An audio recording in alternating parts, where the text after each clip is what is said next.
All right, it is Tuesday night in Tooney Town, and that can only mean one thing. It is time for everyone's favorite pro wrestling live stream podcast of the week. It is time for Tooney Talk Wrestling. Folks, my name is Marvin, and I'm the Movie Monster, and I am thrilled to welcome you guys back to another week of nonstop wrestling talk.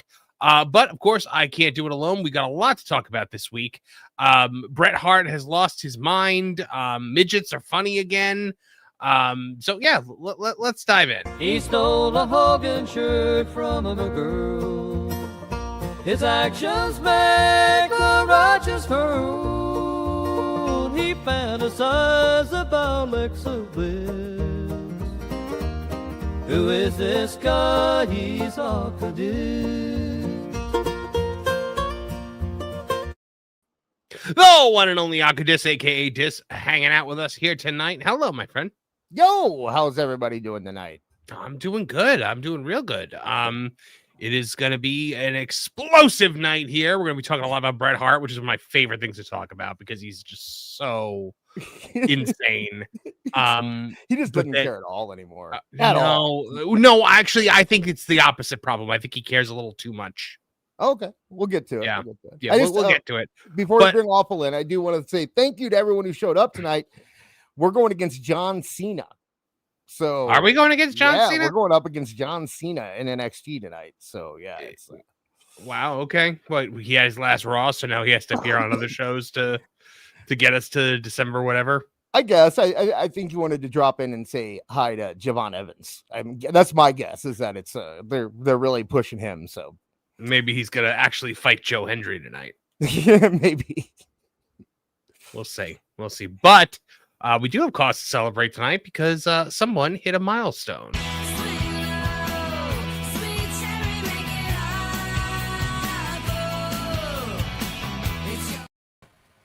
Awful Wrestling is here. Hello, my friend. Yeah, what's going on? Listen, Des, Hey. you're not supposed to, chase people away from the show. Hey, John Cena's going to be on NXT tonight.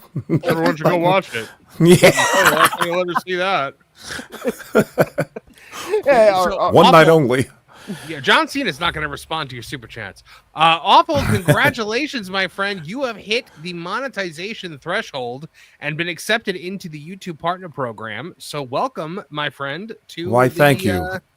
To the club. Of course, now that means your arrival and you're off the show. All right, Dis. So I love it. First off, thank you for giving me the inspiration for even doing such a thing. And this is, yeah, dude. I mean, you've definitely picked up the ball and run with it, man. It is so thank you. awesome to see. I had some help along the way, you included, that's for sure. Well, if I helped at all with it, then I'm proud of myself for it. Then Yes. But, Also, the guy next to you. yeah, Look at this. Yeah, I'm okay. I'm really Yuta. I'm just happy to be here, guys. So Don't now, worry are you about me. guys at like the partial monetization where you can take super chats now, or are you at full monetization where you're earning ad revenue now? You know what, Marv? I don't know. I think I'm like 15 short of 1,000, and also like there's still a couple hundred watch hours left. I think I'm not really sure. Yeah, it's super chats. It's super chats, and if we want to do, if he wants to do a membership thing, we can do that too. So. You know what? That's Yay. fine. Let me tell you something. The actual like ad revenue you get from like views and stuff like that, it boosts, but it's not it's not that much. Right. So you're fun. Like getting the super chats is the important thing. So Right. It's gas money. Erica, Thank you, just don't sir. accidentally Thank you, delete guys. your money. And thank you to the chat. Thank you to those who supported. Oh yeah. Yeah. I accidentally refunded everybody's tips. For like 3 weeks. Get the heck out of here. Yeah. Because I'm How did stupid. you do that? I don't want to talk about it right here. What the hell's the matter with you? Well, no, I want to. I mean, look, you're having a great day where you're like really on top of the world. So I think we have to embarrass you a little bit. No, sure, you can. You know what? I've already talked about it actually, but it's I saw it's it. no good. It was an honest mistake. It was. Yeah. It was a thing where he was going back and forth. Oh, he's going to explain it to you. Here you go. Fucking snitch. He was going back and forth with support, and he answered one email, and they thought he was answering a different email, and it just ended up being bad. So Well, hold on, because we just got some money here that I'm not going to refund. Mike Glass did for 50 bones, saying, Nice. just passing through. Laters. Thank you very much, Mike Glass. Very much Marv, that appreciated. wasn't fucking bad at all, my man. Oh, you never heard my Joker voice before? Oh, are you kidding me? Never. Not heard Man, it at all. I'm like it's like the one I'm like famous for on the Pro Show. Wow. Whenever we have a Mark Hamill quote, I read it in the Joker voice. Mm-hmm. Yeah. So yeah, hold on. I'll give you a taste. I'll give you some Killing Joke. Memories can be vile, repulsive little brutes, like children, I suspect. Yeah, stuff like that. Or I'll tell you what. Yeah, I mean, it's so good. Like, somebody needs to check you out once Mark Hamill, yeah, that was takes that ride. Perfect Mark Hamill. Perfect Mark Hamill Joker. I'm trying to think of like other things that he said that I could demo for you guys, but See, I'm I thought drawing you a were. blank right now. Yeah, because like everyone can do the Heath Ledger Joker. Everyone can do it. It's so easy. Oh, It's that's such just it's because it's a thing that requires no effort. you just have to make your tongue real big in your mouth and talk spooky, and you pretty much got it. So Hold on. Madness is the emergency exit. I'll do it. Guys doing work during the show. Incredible. Killing Joke monologue. I'll give you a taste of that one. Okay. hey, we got $50 for this. Let him do it. Yeah. So, Replay crew, by the way, Mike Glass. Yeah, shout out Mike Glass. come on, where the heck is the God, I have let's so much to see. say. Madness is the emergency exit. There we go. Folks, I don't know what he's doing. We don't know what he's doing. He's not given us a taste as to what he's doing. So we're just gonna assume that he's got his pants around his ankles. I'm here. Okay. Memories so treacherous. One moment you're lost in a carnival of delights with poignant childhood aromas, the flashing neon of puberty and all that sentimental candy floss. The next, it leads you somewhere you don't want to go, somewhere dark and cold, filled with the damp, ambiguous shapes of things you'd hoped were forgotten. Memories can be vile, repulsive little brutes, like children, I suppose. But can we live without them? Memories are what our reason is based upon. If we can't face them, we deny reason itself. So when you find yourself locked onto an unpleasant train of thought, heading for the places in your past where the screaming is unbearable, remember, there's always madness. Madness is the emergency exit. You can just step outside and close the door on all those dreadful things that happened. You can lock them away forever. So there you go. There you go. Wow. No, that was Marv is the guy. Marv is the guy at a party who goes, "Oh, is that a piano over there? I play a little. I play a little if you want to hear." I actually thought he was reviewing last week's Dynamite, but silly me. Well, thank you, Mike Glass. That was awesome. Thank you, gentlemen. It all was right, fantastic. So, as you guys know, we do count on your generous super chats to keep the lights on around here. We stop in between all of our segments to read your super chats. We break for $50 or more. So if you super chat $50 or more, we stop what we're doing. We read whatever it is you want us to read. But let's see what you guys are thinking about tonight. Ewan Cumia checking in for $2 says Awful Wrestling is now monetized. Yes, he is. Good job, man. Thank you, Fantastic. Ewan. Hopefully you keep your wallet open till Saturday. BPE checking in for $10 with a message this time.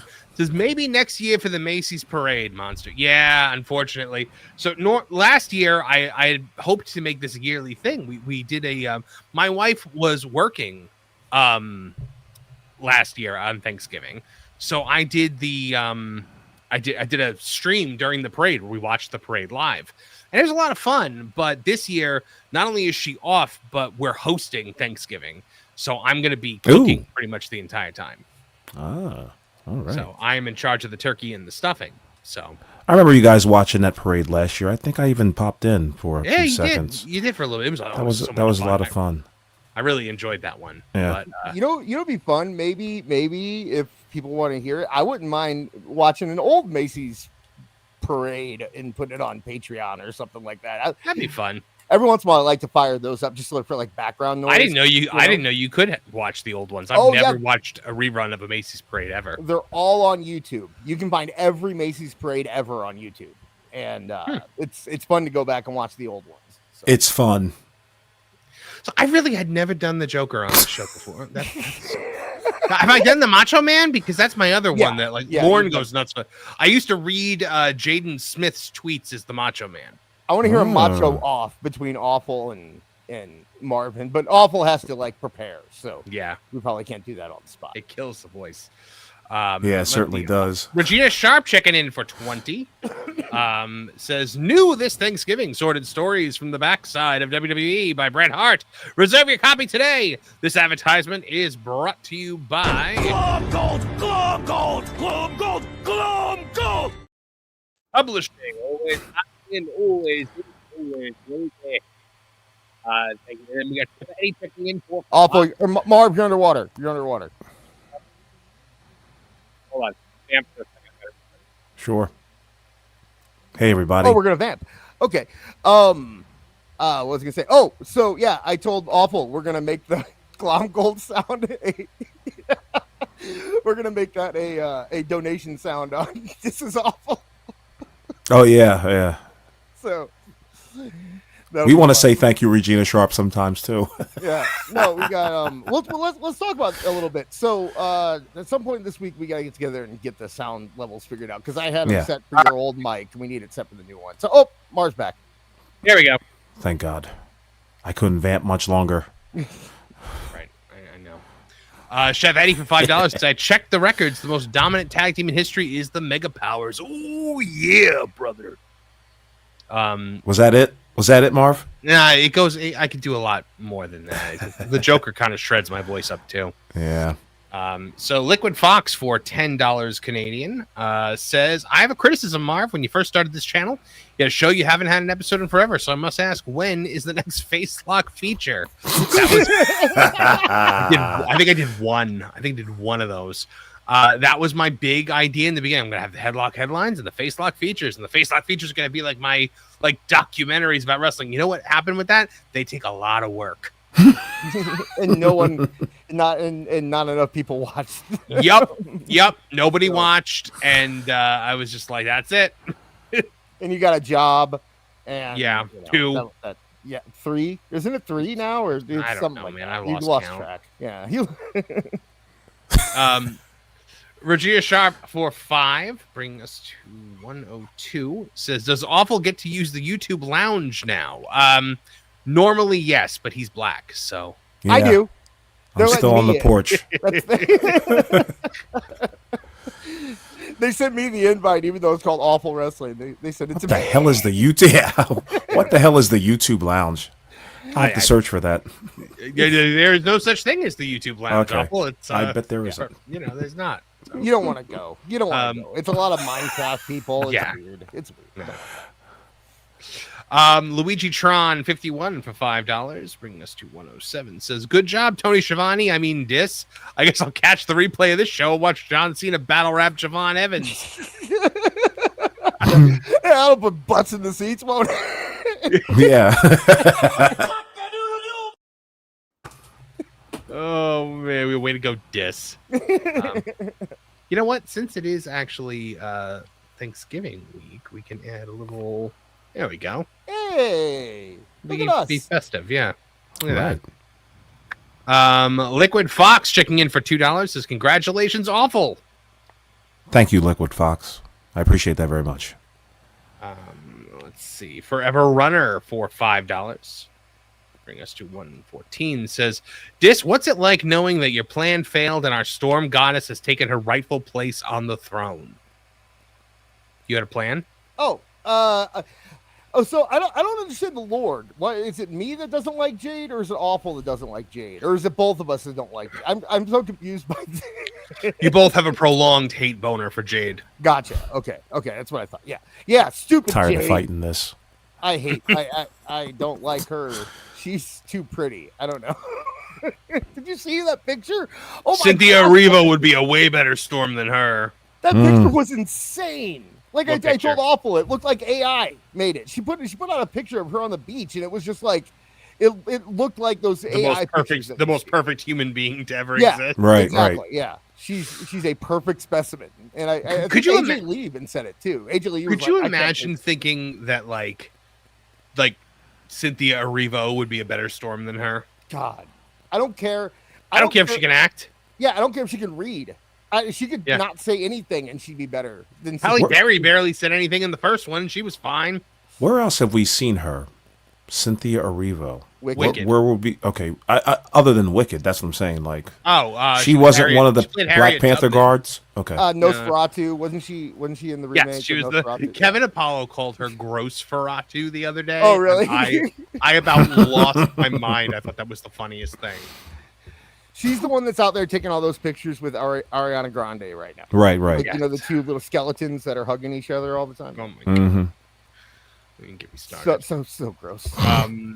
Regina Sharp for $20. There we go.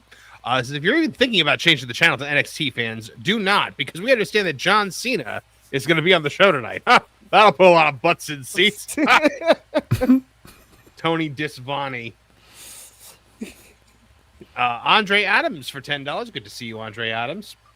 Says, do you think Hangman cried in the car after he lost? Did he lose? He lost it to Joe. Samoa Joe. Wow, they put the belt back on Joe? I was not expecting that. They hit the panic button. They busted the glass. That's a rare, solid move on Tony's part. In fact, it was like opposite day at Full Gear. Yeah. Like a lot of things changed. We were talking a little bit about it on This Is Awful. So Mercedes lost to Chris Statlander. She didn't win the title. Oh. And Mark Briscoe won.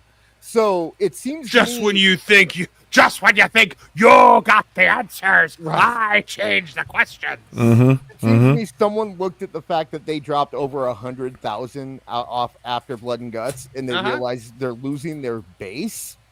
And they thought, okay, well, we at least need to keep these guys. So let's push the guys that we know, the base likes. So they're pushing Mark, they're pushing Joe, they're pushing, although people are angry about Hangman losing.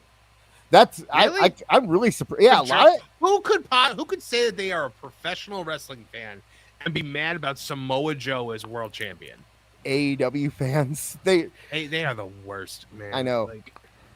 I think they're mad because Joe didn't call it the men's heavyweight title or something. So there you got.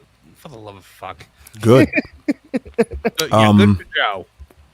Ricochet also became the national champion. Yes, he did. Oh, did he? So, yeah. I mean, I commend Tony for one thing. At least he did switch something up. Swerve Strickland came back. And Will Ospreay, condoned backyard wrestling from his hospital bed. Yeah. You should be dropping yourselves on your fucking heads, bruv. On your mom's rug.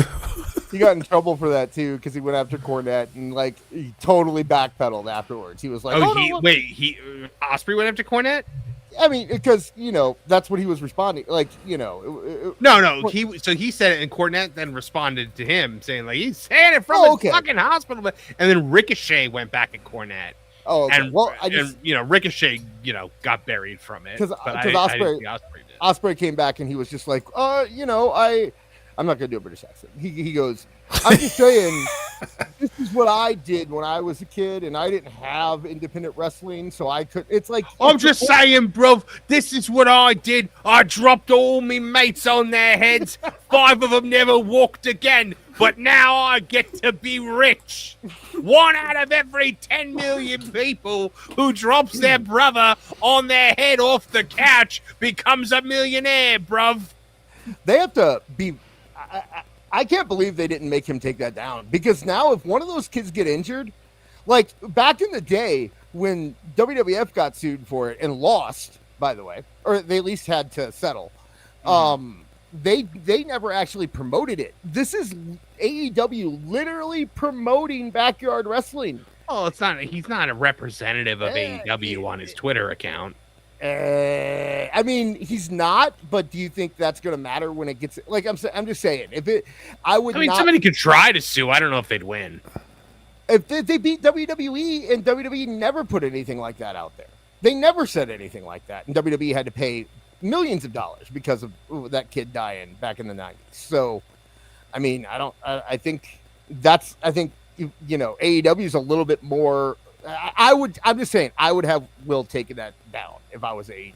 That is a dangerous tweet to have out in the wild. Or I agree. If you're gonna sue somebody, you could sue Will Ospreay at that point. Like all this, I just saw this. Liquid Fox. It's funny how Marv's Joker is pretty much perfect, and his Bane is the complete opposite. My Bane is fine. Let's hear it. Let's do this. No, I'm not doing it. Good. I know. I was about to be like, dance, monkey, dance. Wait, hold on. Erica says, I love how Marv's Jericho has a touch of Doofenshmirtz in it. You see, Bane the Platypus. If you want Bane, it's at least $5. At least $5. Yeah, I did Bane on Tooney Talk one time, and Lauren just ripped it for for 20 minutes, and so now I don't do it anymore. They had me do Canadian Bane one time, so there'll be a lot of Canadian accents going on here in a little bit. So, Chef Eddie for $5. Awful's watch along with the AEW scrum was great. We didn't even finish watching the first wrestler. Great show, guys. You didn't even finish the first guy. Yeah, so we went on Sunday. We're like, you know what? We didn't cover any of Full Gear, so we'll throw this up and we'll see how far we get into it. I think we got 3 minutes into Mark Briscoe, and then we went on talking for an hour and a half about other stuff. It just stopped. It was pretty bad. It was pretty fucking bad. Yeah. The show was great. I'm sorry. The scrum was just a complete bore. Yeah, you were going to be the scrum was transformative, guys. It completely changed my perspective on everything. I'm now writing a book called The Rise and Rise of AEW. Still wore that same jacket, too. Yeah. All big booty bitches and bacon with big boobies for $5. I want to say happy early Thanksgiving to all of you. You as well. And looks like BBB's avatar now is Jade. So is that Jade? It's Jade's body, but it's got I was gonna say crazy Kiwi lady on the. Regina Sharp for $5 says we want our gay rhinestone cowboy champion, AEW base, probably. May I say that Honor Sharp, Regina Sharp, hit it right on the head, because that's all who I saw really hating the changeover. Was the base a lot of Well, I mean, what do they call them? Gay EW fans. Gay EW. Yeah, okay, the ones that yeah. They call them. I could see them calling themselves that. The ones that are gay. Yeah. Mm-hmm. Yeah, the ones who were who were yelling at TBS about showing ice commercials and stuff like that. Yeah. There are tweets out there oh, his eyes are so dreamy, his hair is so I was just what? All right. Liquid Fox for $5 Canadian. Oh, crap. All right. I'm terrible at this. There you go. Jesus. Yeah. Who was that? Kermit doing Bane? Shut the fuck up, Awful. It's perfectly passable Bane. No, it isn't. Brad was wondering why you shoot the man in the head before throwing him out of an opera. Okay, if no one had ever done Bane before, and it was just a comic, and you were making that voice for a new thing that was going on, something that had, you weren't trying to replicate something. I was born in it. I think it was terrible. Raised by it. But with the stuff that exists, it does kind of. Well, I mean, Bane is not supposed to sound like that. That was just what's his face being, making an interesting choice. I kind of like Venom. I kind of liked it. I don't know. It wasn't bad. It wasn't bad. I think admirable. I think Dark Knight is underrated. Your precious Aubrey. Gratefully accepted. We will need it. All the work ahead. I hate that fucking movie. Great movie. Stop. I like Dark No, Knight. that movie is terrible. I will accept Compared you to saying the other two. To the other two, yes, I can accept see when where you people got that. say The Dark Knight is a great movie. I'll accept that. Batman Begins is the best of the three, but that movie is Come on, god trying to awful. create waves. Batman Begins, Batman 3 is not bad. No, it's Batman not. Begins is the only Batman movie of those three. Okay. It's the only one where he actually acts like Batman. I'll Thank say you, that- Liquid Fox. I'll say something like that. If you think that I'll go with that about Batman being the only real Batman. But The Dark Knight is a very good detective versus terrorist movie. and it had a great villain. Yes. I won't even say it's a great joke. You think but you it had a have great villain. power over me? And I think Dark Knight Returns was a good. I think Dark Knight Returns was a good closing chapter. It's always hard For to you. get trilogies out. It will be very painful. Dark Knight Rises. That's right. Yeah, no, The Dark Knight Rises is terrible. Don't even get. All right. So first of all, he hasn't been Batman in 8 years because Maggie Gyllenhaal died. Okay. I'm sorry. Have you never read a Batman comic before? He would not stop being Batman because his girlfriend died. If anything, he'd go be Batman more. He might take a night off. He might be like, I'm not going out tonight, Alfred. And then he looks at the picture of his parents above the fireplace, and he's like, all right, fine, I'm going. And I he's like gone. how Marv wants Sally Soccer Mom and Joe Sixpack to start reading 50 issues of Batman before they get acclimated to whatever's going on the screen. You don't have to read every Batman comic to know what Batman as a character is supposed to be like. He's driven by the mission. He's not going to stop because he's sad. But Middle America is going to be able to relate to a Batman who takes does a retirement plan. And then don't even get me started with how he treats Alfred in this movie, where Alfred is just like, "Oh, I failed you," like standing at his grave, like, "Oh, I'm so sorry, I failed you." Then he sees him at that stupid cafe at the end. He should walk up to him and be like, "You son of a bitch." All right, we're done with Batman. We're done with Batman. No, I say when we're fucking done with Batman. You think you have power over me? You think this gives you power over me? Yeah. It will be very painful.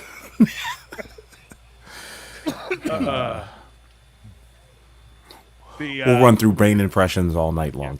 Virginia Sharp for $5 says, Canadian Bane not really Bane, kind of like Canadian bacon isn't really bacon. Yeah, I mean, it comes from the back of Bane.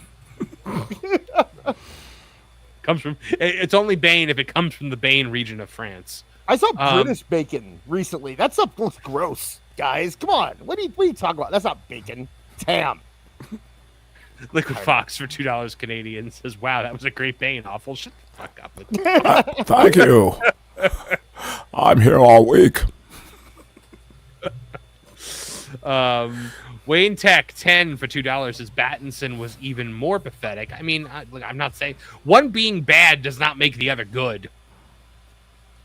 You picture like, hey Alfred, remember that cafe you mentioned to me? You got an address for that, and the approximate time when you might be going there. Come on, man. It's a movie. It's not supposed to be you know what I mean? It's a comic book movie, but boy, oh boy. How about how they telegraph the whole thing where like Morgan Freeman is just like, this vehicle right here does not have an autopilot.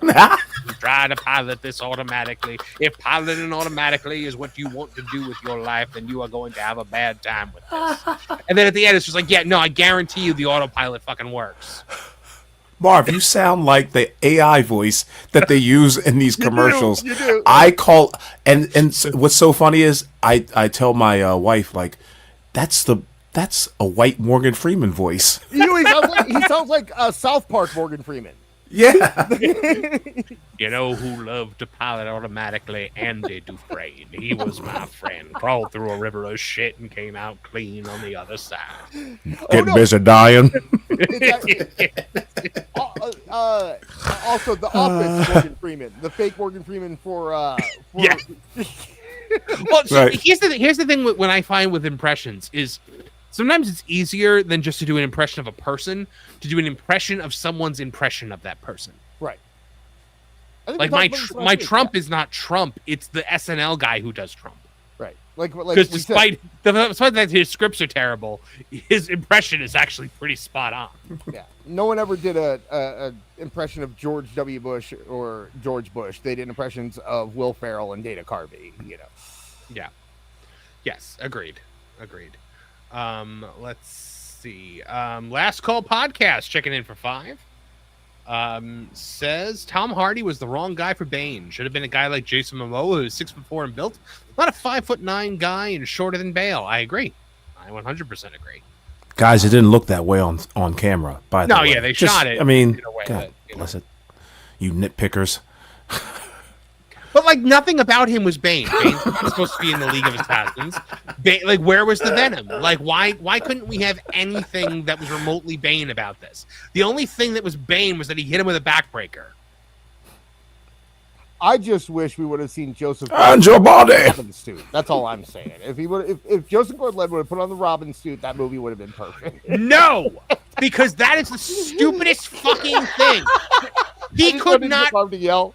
There was one. He tried to fight one thug in the entire movie and got his ass handed to him. This is a difficult thing for Batman to do. He just throws this guy the keys to the cave, and it's like, yeah, have fun, man. Like, no, like he's gonna get killed the first night out. Okay, fine. It's no Batman and Robin, but it was still good. You don't believe that the kid from Third Rock from the Sun could pull off a great Batman? You don't believe it? Yeah. Anyway, look. I get two looks from billionaires in the orphanage. One is the I'm Batman look. The other one is I'm gonna fuck this boy look. Oh my God! You gave me the look. Not that I'm gonna have sex with this boy, but the I'm Batman look. So I know that you're Batman because I'm the smartest rookie cop in the history of the world. The only person we're missing right now is Kevin Smith. No, he's banned from the podcast. If you bring Kevin Smith on, I'm leaving. Batcast. Batman on Batman. Oh, I love that guy. Batman. Look at me. I'm from New Jersey. Remember Clerks? I keep making that movie again. Let's go. No, like seriously though, I stole the I get two looks from billionaires like Kevin Smith, but because it's true, like it's the stupidest thing. You gave me this look, and I was like, that guy's Batman. Fuck you. So, all right, I digress. Let's see, are we caught up on the super chats? Yes, yes, we are. All right, cool. We are caught up on super chat. So let's get into our first story of the night. Do you want to start with Mark Briscoe, or do we want to start somewhere else? Let's start with Briscoe. Why not? That's all right. That's a good one. Hold on, I gotta get rid of the. All right, so Mark Briscoe commented on the Briscoes not being allowed to appear on AEW television because of remarks made by Jay. It really is a crazy story where allegedly the reason that we couldn't be here was because a TNT executive, Tony Khan noted here that the aforementioned executive is long gone. Long gone. He's gone. He's gone, guys. He's gone. He literally because he doesn't exist. Yeah. It was so funny because the camera panned out and Tony's just like waving his hand like, no, don't say that. Mm-hmm. Ever since I've been here, every single individual from Turner, TNT, TBS that I've met has been amazing. Yeah, because they don't know who you are and never did. Because all of this was the freaking Bucks. So many years ago, there was a point where the trajectory of the Briscoe brothers was just up, up, up. And then some unfortunate comments were made by my, big head brother. And he laughs. But it's one of the things where you just live and you learn. We're so grateful that people have some kind, that people kind of have seen and acknowledged that we did learn from our mistakes. The full circle aspect of it really is mind blowing, man. Okay, yeah. Look, Kevin Hart has said far worse things than Jay Briscoe ever said. And Kevin Hart still gets to make movies with The Rock. At the end of the day, I do not believe the WBD executive thing for a hot second. No, I don't believe any of them ever knew who the Briscoes were. I mean, not for a second. What do you think? Awful. What do you think? Because I know Awful has a banger theory on this. Yeah, I believe it's Kevin Riley. I believe it was Kevin. Well, I mean, here's the thing. I have to go by this, and this is the only thing I have to go by. This is now 2 quotes in which it's talked about a TNT executive. Is no one going to look any further into this? Is no one going to catch the guy in the lie and be like, wait a second, there was never a TNT executive? What's more likely? That a TNT executive would know who the Briscoes are, or that a TNT executive would watch a Tony Khan media scrum after a press conference that isn't even on their network? I'm of the belief that somebody in the higher ups probably found out or was told by maybe the Bucks. How about that? Maybe one of the Bucks said, like, listen, this guy said the F word. And then they passed the buck to the TNT executive. I'll tell you what, that's at least not the impression of people backstage in AEW. Well, what's their impression? Their impression is that, the quote that I was given was, the Bucks felt very guilty, and it was very obvious that they felt guilty, and that this was after his passing. After Jay's passing, Right. Because they're the ones that kept them off, and that the Bucks have treated Mark Briscoe unusually good since Jay's passing. Go freaking figure. And yeah, it's all like I think the feeling backstage in AEW is that they are not, that they awful throughout the idea that maybe they sent it to someone in WBD. That's exactly what I'm saying. I'm saying that the Young Bucks passed the buck up to an executive that had some stroke and was just like, okay, we're not going to sign them. I think it's a situation. Or don't put them on our television. It's a girlfriend in Canada situation. It is Tony Khan can now say, hey, it was a guy who used to be here. He left. He's gone. It's not a big deal. Because the thing that told me that was when Tony was adamant about saying, no, we love WBD. We love them. They're all great. Everyone here now is great. That other guy sucked, but everyone here now is great. Because now if anybody comes to him, he can be like, listen, I don't even want to talk about that guy. It's past is the past. The only reason I answered is because they asked me. We're just, that's all in the past now. We're not going to look on a roster that had the Briscoes and FTR on it. There is no universe in which anyone can make an argument the Bucks are the greatest tag team of all time. Right. And the FTR had nowhere else to go, so the Bucks could make them do exactly what they needed them to do in order to keep that going. But the Briscoes had options. I mean, even if they didn't go to WWE, they could have kept going in the Indies. They could have gone to TNA. They could have gone to Japan and all made money, so. LK saying, remember all the IWC who support Mark Briscoe now are the same ones that buried them because Jay said something that they found offensive. 100% that. But Mark Briscoe, by the way, I love any time any good thing happens to that man. He deserves all the good in the world. I have a question, Marv, especially for you, a reporter and journalist. Sure. That quote has now been told twice that it's a TNT executive.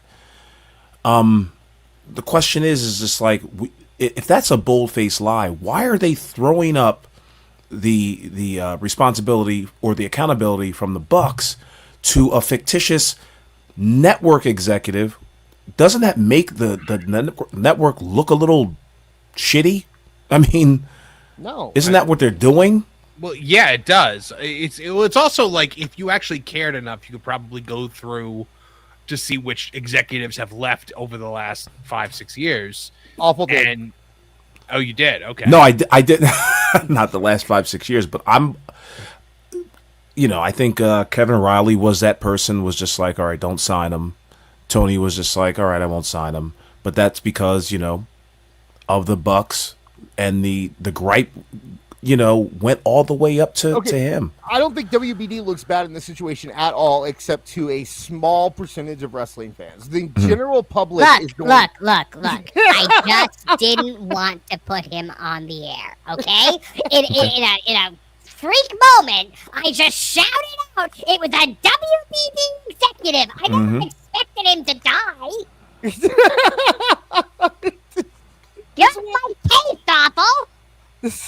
All right.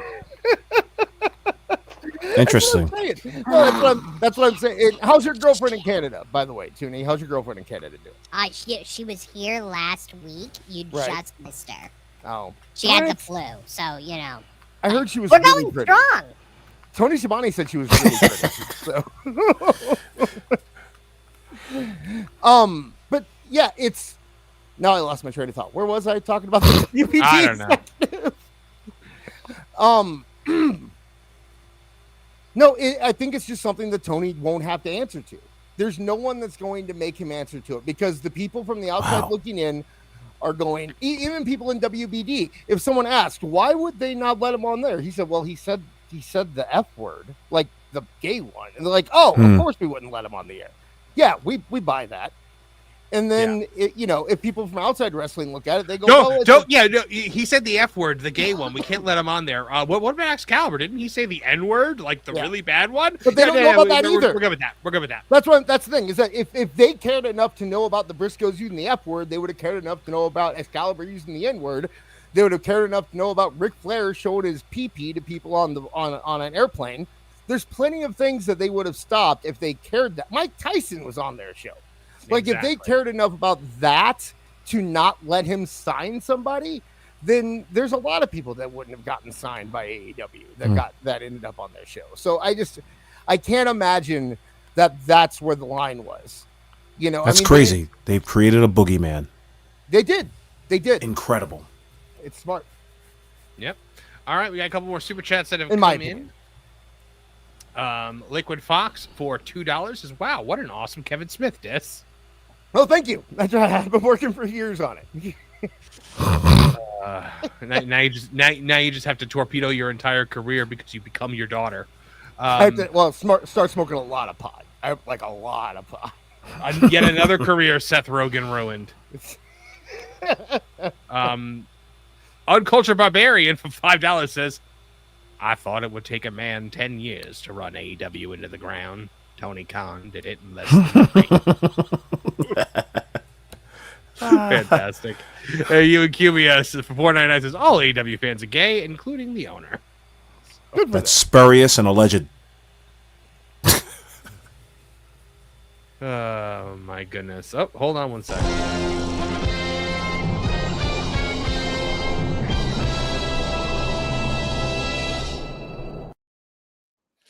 Kev, it's the Batman conversation.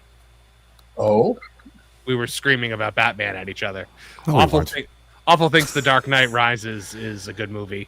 Well, now the important thing, though, is who in AEW is gay? Kevin, your thoughts? Most of them. Not all, but most. Especially their fans. Hold on.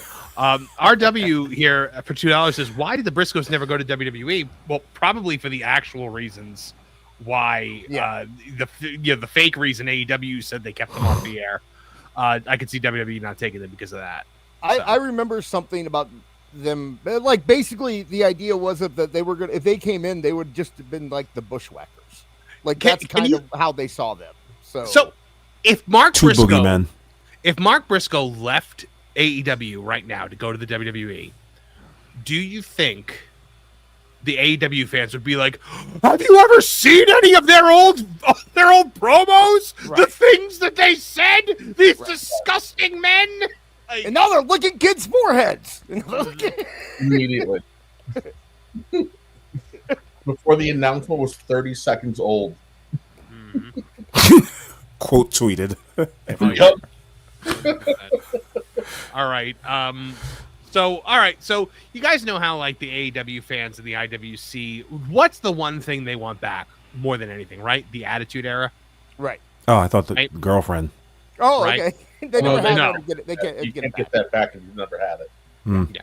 They want the Attitude Era back in the worst way. Well, every time we get a little taste of the Attitude Era, and I do mean a little taste, we realize why we can't have it anymore.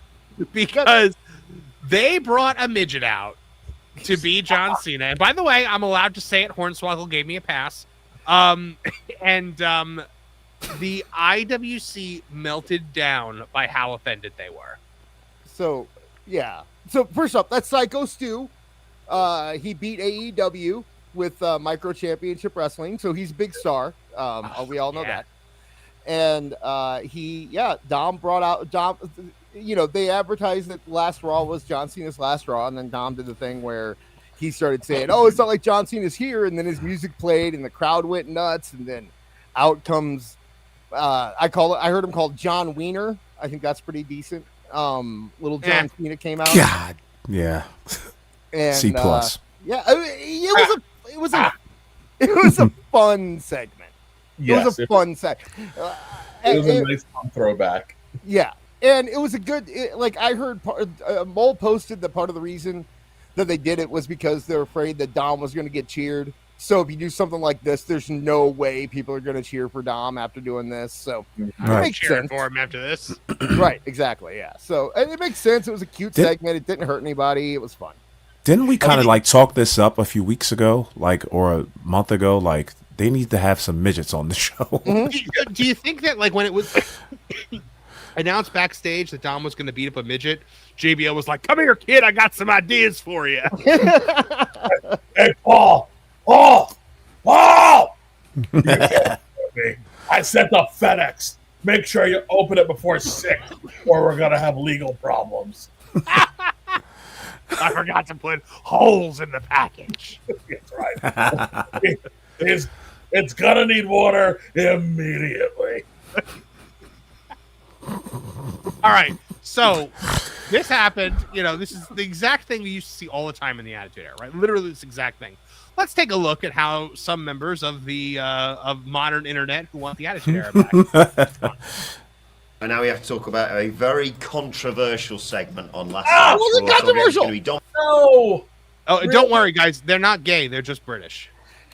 It wasn't controversial. That's the thing. Why is he looking at me like that? I went on after because Marv said, "Oh man, right through you." Marv said we were doing this segment, and I'm like, okay, well, I better go find some hot takes from the IWC about this. I think I found 2 people who clearly didn't watch it, who thought this was tasteless. Everyone else, at most, was just like, it's old, it's too old. We don't need that anymore. But no one seemed offended by it, except for don't minimize this. Let's hear this guy. Let's hear these two Brits, Brit twits. Brits. These aren't Brits. These are a word I can't say on YouTube. What's it start with? Well, this lawsuit, maybe WBD wouldn't let him on TV if he said something Bill Barty screamed every scene he was in Body Slam. All right, here we go. Dominic Mysterio versus John Cena for the Intercontinental Championship on Saturday's Survivor Series. And for a split second, we all thought, despite the fact that he said last week was his last Raw, and they made a very clear point about the dates he's going to do, Dominic Mysterio's out in the ring saying, I'm going to kick John Cena's ass, I'm going to win back my IC title, and he's not going to come out here, Oklahoma, he doesn't want to see you, he doesn't care. John Cena's music hits, Joe Testator loses his mind, and then a little person called John Wiener comes out. Okay, I'm sorry. Saying John Wiener. Look, they've got little cameramen too. Yeah, they're the cameramen too. That made the segment for me. Vince must have come back for the night because this has got Vince written all over it. but it's actually funny. This is like WLC. Come on. Yeah, this is funny. The cameraman Stu absolutely made it for me. Yeah. Really, Stu was incredible. Alongside a little person playing Stu the cameraman as well. Yeah. John Wiener comes down to the ring, actually does a good little fine speech Dominic promo. So which Dom says, pretty good. Wait, a good little speech? That's offensive. Whoa. Watch out. Promo. To which Dom says, you're not doing the things we said we were going to do. And then Dominic Mysterio beat him up, choked him against the ropes, hit a 5-knuckle shuffle, hit a 619 and a frog splash, and then his deadbeat dad made the save. And they were like, which one's the midget? Just double checking here. Is Vince McMahon back booking Monday Night Raw? yeah. Did he just phone this one in special? Mark just used that joke. He's shining along. I will say this: John Wiener bumped like hell. He did. He did a good job, right? The guy they brought in did a good job. Bless his little heart. He did a good job. Mini Cena, it says here, was played by Psycho from the Micro Wrestling Federation. Psycho Stu, thank you. Psycho Use his Stu, full yeah. God-given name, thank you. Which was on the TV show Big Little Brawlers. Okay. I know there's one active in Las Vegas, and they run the Nerd in Big Little Brawlers is known for defeating AEW in the ratings and getting on Max before them. Las Vegas. I mean, it's 2025. What are we doing? What are we doing? Yeah. What are we doing here? What's that got to do with anything? Yes, it's 2025, and people are allowed to laugh at things again. God damn. Maybe not over there. Maybe Not over there. but- No. They're police knocking on the door. Did you enjoy yourself? How dare you? You got a license for that? Are you talking about the little person on Monday Night Raw? Yes, sir, we are. Are you being positive or negative about it? Negative, sir. Carry on. I mean, like, not even from a standpoint of, you know, like, I don't want It's to current. get upset on people's behalf or anything like that, but, like, flipping it. I don't want to get upset on people's behalf or anything like that, but I'm going to. Like, this stuff, like, ran its course, like, in 1999. Like, Yeah, I was going to say that they did it throughout the noughties. Yeah. I'm thinking of Mini Booker T, Mini Undertaker, Mini Kurt Yeah. Angle, I'm fairly certain. Uh-huh. I will say one. Bret Well, Hart, come on. The night after Montreal. That's right. And they all drew more money than everybody in AEW. Hornswoggle drew more money. I can guarantee you that. Thing, right? And I'm not sticking up for it because look, let me make this clear. I think this is dog ass creative. It's the laziest just rubbish you can possibly come up with. It is a guy running out of ideas and going, what Kind of like a guy with no legs in a battle royal. Yeah, oh no. Exactly.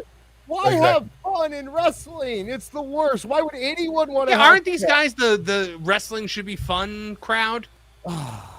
Not when it involves the WWE. I wish that they would bring the Attitude Era back for one night and just do like a full have Vince Russo write it, have Vince there overseeing it, and then just do the Attitude Era for one night. People would lose their minds. The only reason they don't do these midget angles in AEW is because you wouldn't be able to tell the difference between the midgets and the worker. Okay, otherwise they'd absolutely do it. I'm done with you too. Oh, well, okay. I will say later on they go into a thing where they're like, you know, it was good when Shawn Michaels did it back in the day. He when he did against Bret Hart and people booed him out of the arena. That was good, but this didn't get any reaction, which is insane because when John Cena's music hit and when that guy came out, like when the music hit, people went nuts. And then when he came out, I thought there was going to be a riot when he came out. I don't know who Miz was talking to, but he just talked about how when Vince made him come out as The Rock, and he thought it was going to be the stupidest thing ever, and it was going to work because he looked nothing like him. And Vince was like, just do it. Oh, yeah. The music hits before he goes, and Vince makes him stop, and he goes, listen, they want to believe, and that's why this is going to work. It is the exact same thing. John Cena's music hit. Dom sold it. Like RoboCop was coming out, and then sells for the midget. Dude, by the time he hits Frog Splash, they were booing him out of the building. Look at Beard. Would it have killed Dominic to sell for the midget? It was you know what? It was an interesting twist on it too, because the whole usually you don't get. It's just like, why is he beating the midget up? If he hired him to work there, then clearly he wouldn't beat him up more. That's the point. Well, no, is that they hire the midget to come in and pose as the guy, and then they beat the crap out of him. So it's like they double crossed the midget too. Well, no, that's what I'm saying. The twist here was that Midget Cena went into business for himself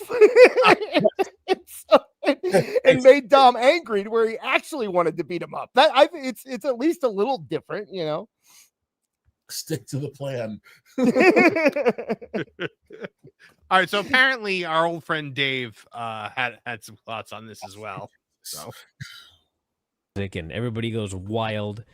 And here in 2025, we get a mini John Cena. Again, we have to say the name of the current year. Like, shut the fuck up, you guys. It's just such a bitch maneuver. Any grown ass man who uses the phrase current year, I can't finish that thought. I was not a fan of this segment at all. It felt what? I was not a fan of it, Brian, but I gave it 5 stars anyway. Oh, wait, WWE? I was not a fan of it, so I hated it. Just like you aren't a fan of a hairbrush.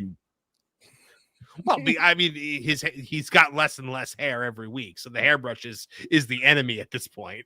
His hair looks like cat puke. Oh. Felt 20 years, actually almost longer 30 than that. 30. Yeah, 25 years. It felt completely outdated in so many ways. It felt like something Vince McMahon would. Like, of course, it felt like something Vince McMahon would do because it's 100% what Vince McMahon would do, but that's not a bad thing all the time. When we're talking about outdated, couldn't you say taking giant bumps as outdated, considering what we know today? Couldn't you say that ultra-violent wrestling is outdated, considering it? Yeah. I'd say that stuff is far more. 2025. Dave thinks we should be floating. We had a pay-per-view where 2 matches in a row had actual stabbings in them. And we're going to complain about the midgets? Shut the fuck up. Yeah, what's outdated is doing stuff that we know isn't good to do anymore. And that's, I don't think making a joke like this is not good to do anymore. It sounds like these people don't want midgets to get work. That's what it sounds like. Guess what? Dominic didn't steal Psycho Stu off the street and put him in there. He got paid a lot of money to do that. A lot of money. And here's the thing, guys. Midgets have to work. Like, actors have to work. So when Peter Dinklage goes on his rant and gets 7 little actors to no longer be able to get roles in Snow White, it hurts them. When I interviewed Hornswoggle, he was livid about that. He called Peter Dinklage a dick on my show. I was when I went to that indie show a few years ago, they did a midget match there, and I was talking to one of the guys, and he said I had to get into wrestling because there was a bar apparently that did midget tossing stuff like every weekend they do it, and he said he got paid so much to do that he didn't have to work the rest of the week. It basically took care of his entire income. He had a job. I've spoken to indie promoters. I've spoken to indie promoters. He couldn't do it anymore. Indie promoters have told me before that like bringing in the midget wrestlers, like they cost a lot of money. Dude, do you know how much it costs to book a micro championship wrestling match? It is a minimum of $10K. Yeah. And it draws. And when you make these rules for them, because there's no little person or midget or whatever you want to call them that would ever make that rule. So when you make that rule for them, you're taking away their jobs. Because they can't do. I'm sorry, but there's a lot of jobs they can't do. There are activists in their community who will say, like, they'll say that the word midget is just as bad as a racial slur or something like that. They're not the ones that are going out there and having to work for a living. Right. There was not one Hispanic person that found offense to that segment. No. So and neither did I. What Peter Dinklage said to me, he goes, "You put midget wrestling on a poster, everyone knows what that is, and it's a draw." He goes, "You put little people wrestling, people are going to think you booked Johnny Gargano." That he made that joke, not me. So, didn't Freddie Blassie say the kids love midgets? So I had a guy in an old job of mine. He was as serious as a heart attack. Wrestling has not been the same since they got rid of the midgets in the 70s. He said it as serious as it could be, but this got my mangina in a twist. How dare you enjoy yourself? I mean, I'm a hemophiliac, and I had to accept at some point that there are certain jobs that I can't do. And speaking from that, if there was a situation where hemophiliacs could pay good money to go out and be like, "Hey guys, I'm a hemophiliac," I'd be like, "Cool, man, I'd do that in a second." I wouldn't care if they're kind of making a joke about me, but unfortunately, there's nothing funny about hemophilia. If I, it's just that I beg to differ. oh, son, I can find a way.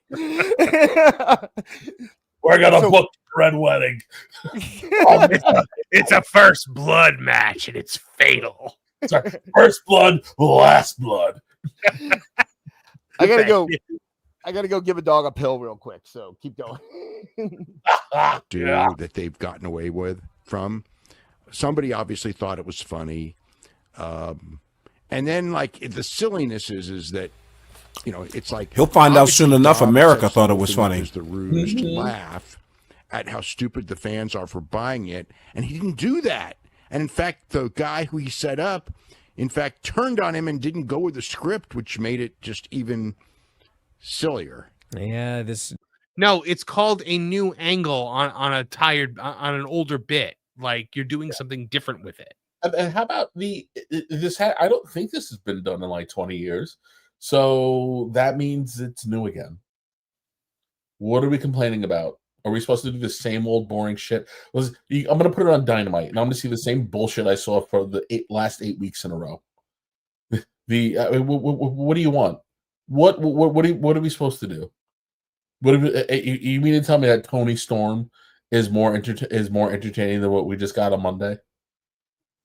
By the way, if AEW did book a midget match, it would be like they'd give them 40 minutes and there'd be dueling blade jobs and every weapon under the sun. Like it would be WLC like to the extreme. And it would be the highest rated segment on the show. I am begging you to finish eating before you unmute again. That doesn't fly with your new microphone. This mini John Cena is supposed to, be... He's supposed to make fun of being John Cena. Yeah, but then he cuts a promo, and Dom's telling him to stay on the script, and Dom couldn't keep a straight face in this promo. And so finally Dom boots this dude, hits a 5-knuckle shuffle, hammer fist right to the eyeball, this poor mini. Then he hits the 6. Yeah, this poor guy who got paid a whole lot of money. This poor guy who's on a TV show that routinely outdrew AEW. 1-9 frog splash. Joe Tess is losing his mind. Ray's music hits. He comes out. Great timing. Great timing there, Ray. Little late on that save, huh? Yeah, a little. Why do they get so nitpicky the second they're talking about WWE? Because they're twats. Late. Yeah. And then Dom bails.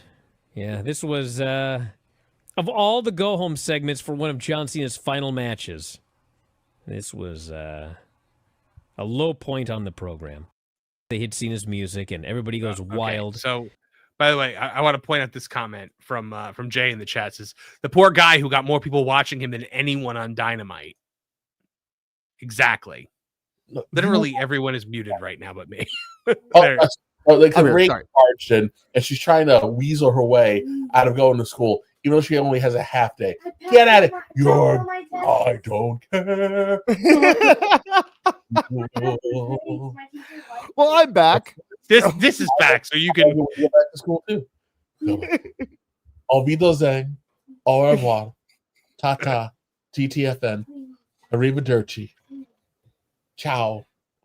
I'm out of foreign languages. Get the hell out. I'm done. Don't touch it.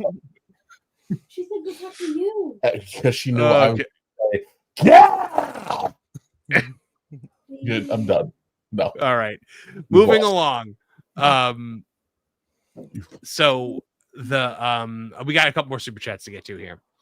Let's see. Andre Adams for $10 says 100% of the people on What Culture identify as bussy. Oh, well done.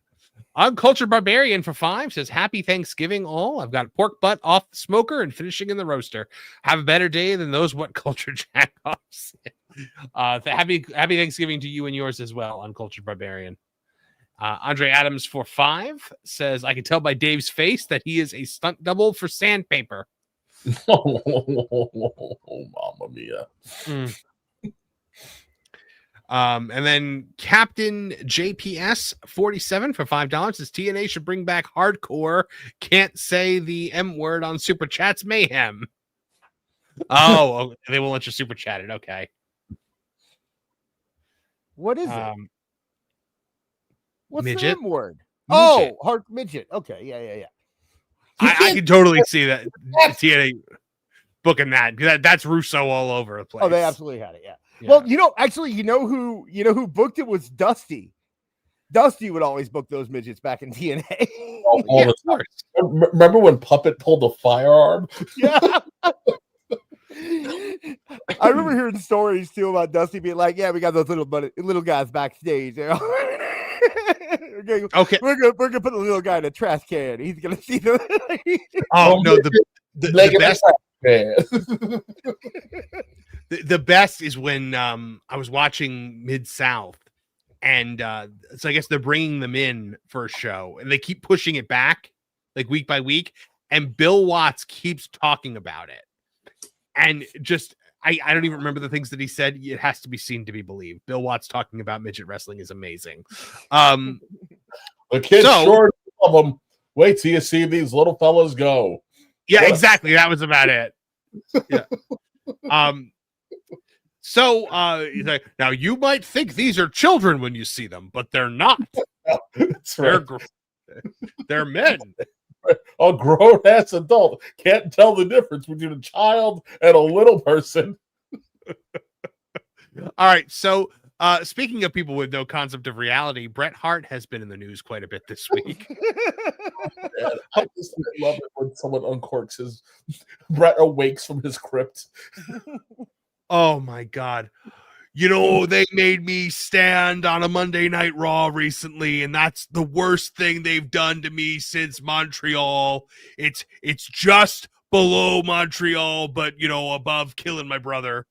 I have awakened to poo-poo on your parade. Actually, it came out recently too about that thing where he was mad they didn't give him a chair. He had a booth. They gave him a booth. And I didn't ask for a booth. All right. I asked for a chair. I'm a man. I'm a Canadian man. I can take a chair. I'm not some pussy that's got to go sit in a booth. You want a booth? It's like the booth that Vince McMahon bent Shawn Michaels over and plowed him to town, eh? It's not like I was asking for a lazy boy, a posture therapeutic. I just wanted a good old-fashioned chair. The kind of chair good old fashioned Michaels would bend over Vince's knee and let him spank him like a little baby. Speaking of good old fashions, that's what Shawn was giving Vince in the back. He actually said this, guys. He actually said that Bret and Shawn, that Shawn and Vince were doing it. Yeah, it's on there. I see it. Just admit that you were lovers. I know what the H and HHH and HBK stands for. Homo. Even the Hart finish, like, where are you going with this?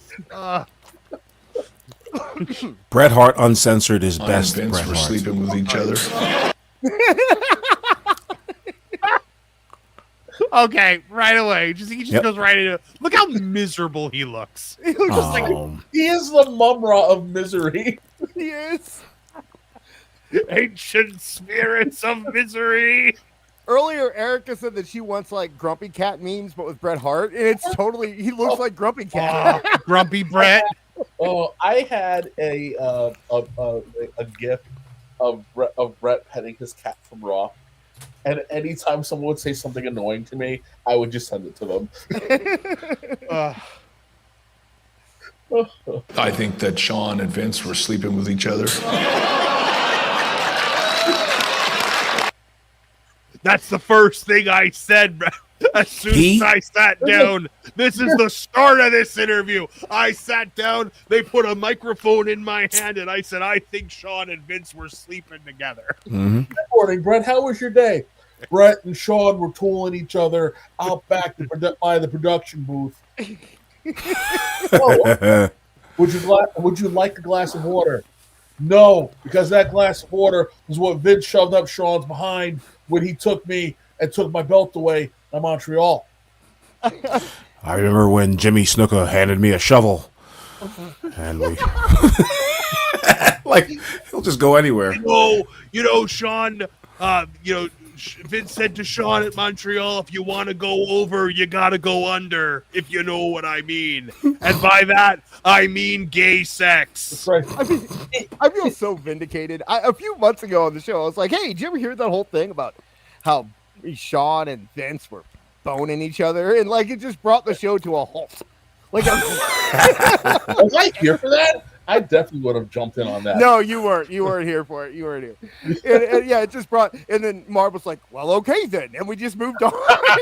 I'm really surprised. I must have been in a rush that night because that's usually something that I'd stop for. I'm just like, I waited for Charles Paul to show like, Bret stole my material. For the last 5 years.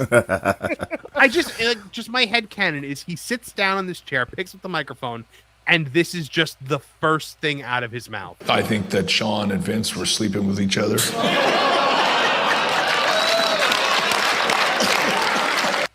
Look at this guy, the Johnny iPro show. He's just like, "Oh, I just got gold. I just got gold." Yep. We're going viral, just like Sean did when Vince plugged him in his keister. Yeah, there was a virus going around then too. No, we can't talk about that, Bret. there was a Reddit thread about this at one point, and you might be able to still pull it up. Yeah, like the threads that Vince used to pull out of Sean's behind.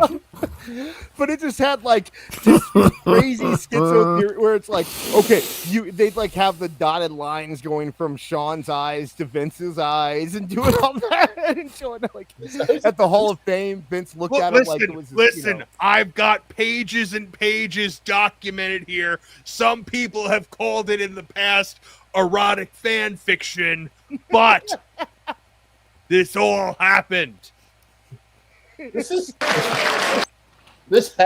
rumor has been floating around since the 90s. Yes. What do you guys think of it? Especially after Sean did Playgirl. I love it. I love that it's a rumor. I think everything that has been put forth as evidence is solid. But I'm turgid. I'm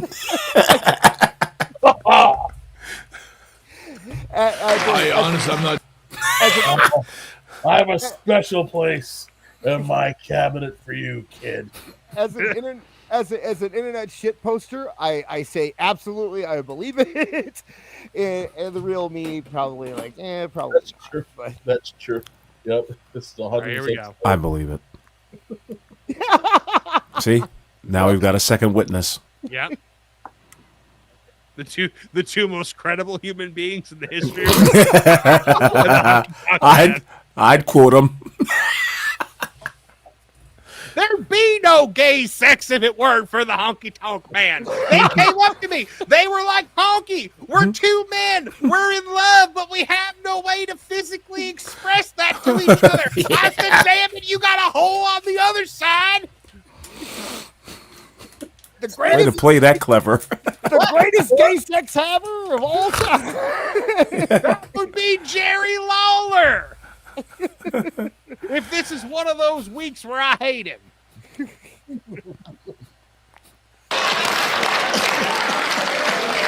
I honestly, I'm just telling you, I think I'm very close to the truth here. Sean. I've been trying to uncover it for years. I've been digging into this, much like the way that Vince dug into. Sean and Vince were lovers, and that's why all. No, I'm not saying it was anything torrid or inappropriate. They were lovers, very gentle with each other. I think there was a lot of kissing going on at the end of it there. They put me in a back room office at the bottom of WWF headquarters. They called it the Vince Files. They tried to assign a boring, plucky redhead to deter me from my trail. I knew there was gay sex going on, and that gay sex involved Shawn Michaels and Vince McMahon. It was different than the gay sex with Pat Patterson going on down the hallway.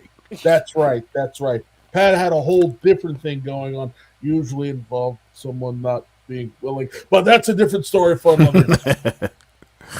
I'm being dead honest, and I'm telling you. I would say dead ass, but that's how we describe Shawn Michaels whenever Vince. I'm not trying to be crass here, though. Yeah, Bret's just like, I'm not joking. Why are you laughing? I'm not joking. I don't understand what you all find so funny. This is the God's honest truth. The truth is out there. I should know. I spent my childhood down in the basement with my dad, being stretched into multiple different angles. Yeah, if I thought my dad was stretch man, wait till you see what Vince used to do with Shawn. He said, "Shawn, I got a dungeon that rivals Stu's. Why don't you come take a look, Tiger?"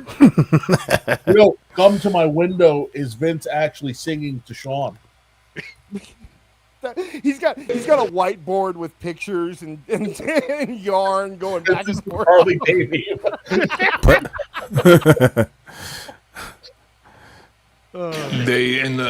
I just when I look back, it's like I got caught between two lovers. That was a hell of a night. Well, the night I got caught between the two of them. Let me tell you. I was like, oh, look here, Mr. Vince. I don't get. Look, not that there's anything wrong with that, but Bret Hart flies straight as an arrow there. I just got on the elevator and they were going at it like a pack of I don't know which two things that go at it like each other. Look like a baby kangaroo trying to climb into Martin's pocket. You couldn't take 10 steps in Titan Tower without running into Vince and Shawn cornholing. Now, I always thought it was a game, and then I realized it was a game. I realized it put the gay in game. That's right. Speaking of which, Triple H was probably filming it. I mean, he was filming it. I know what that other HHH and HHH stands for.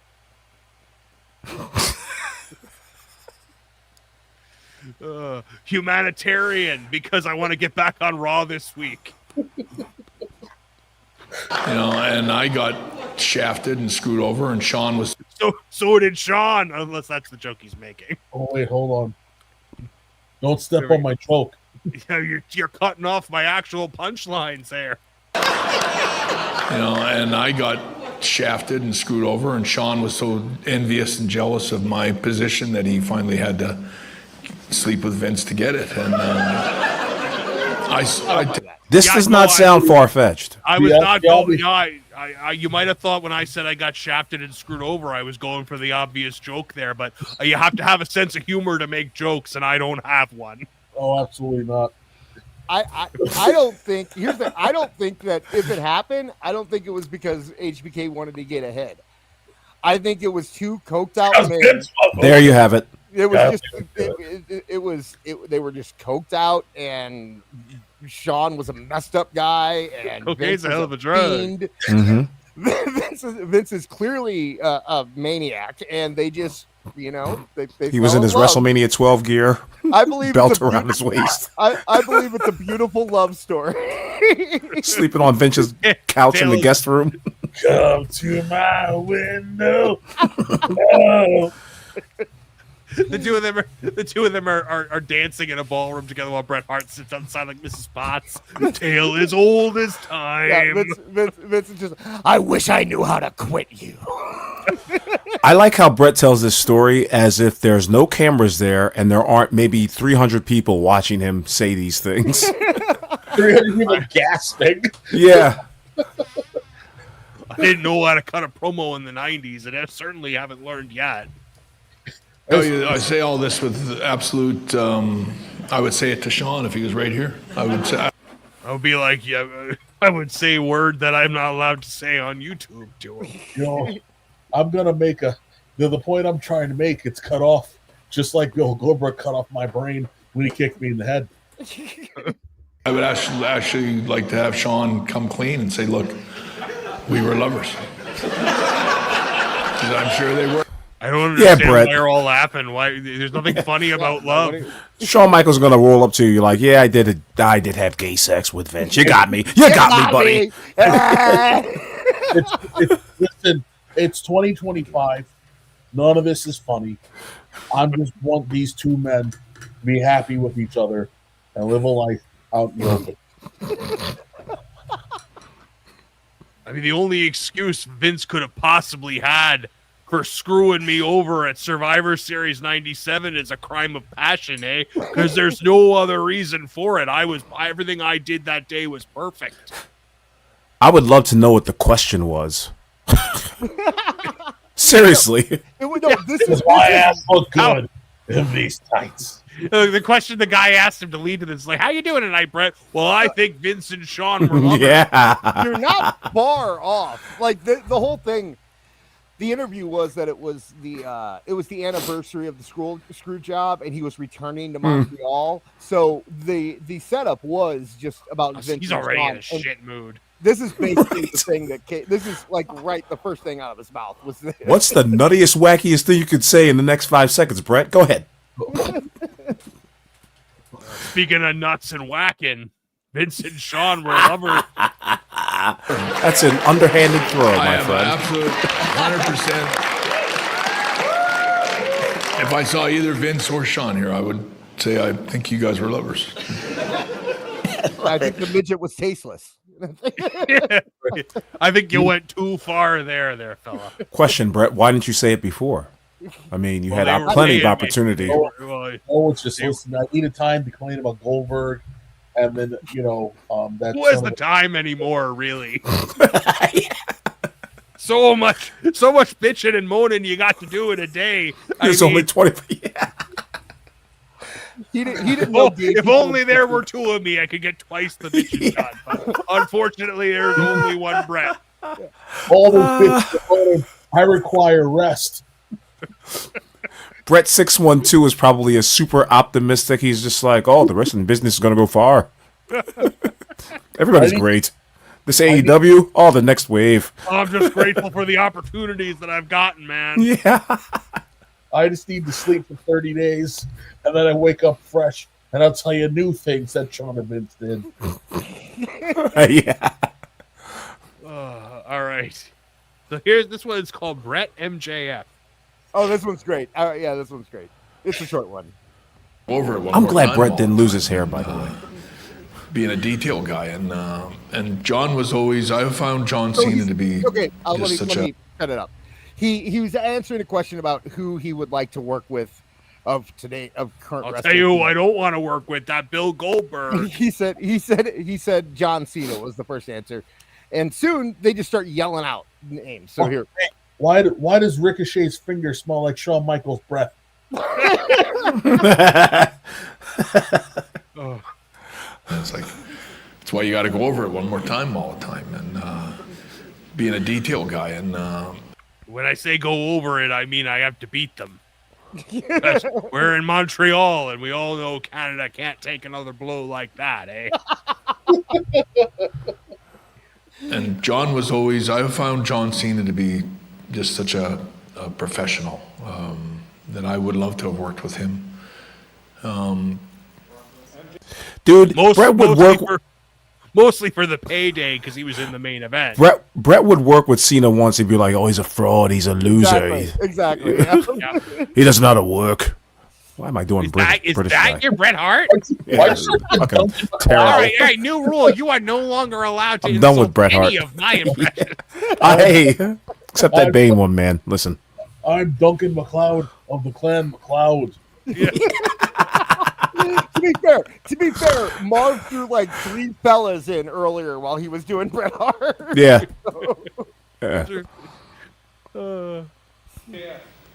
Who? Oh, you missed it. Go back. MJF. Go back. What the Go back fuck's just a an little bit. MJF? Seriously. Is that one of the positions that Sean and Vince were doing? Because, by the way, I don't know if you've heard, but they're lovers. Just such a professional that I would love to have worked with him. Who? Shut the fuck up. I hate when audience members do that You shit. talked over it again. Awful. I'm sorry. I'm sorry. Like, take your own advice. I know. Shut up. Yeah. It is. No matter what is happening, if anyone mentions anyone in WWE, there will always be someone in the back row. They'll be like, "What about this AEW thing?" Yeah. I would love to have worked with him. MJF. Who? MJF, who is that? Oh my God, no way! Stop the press. Who is that? Who the fuck are you talking about? Vicky 3 letters in the alphabet. I think it's pronounced RVD, isn't it? You got the letters wrong there, boyo. You mean APR? Are you trying to spell the Miz? Why is Bret saying boyo? I don't know.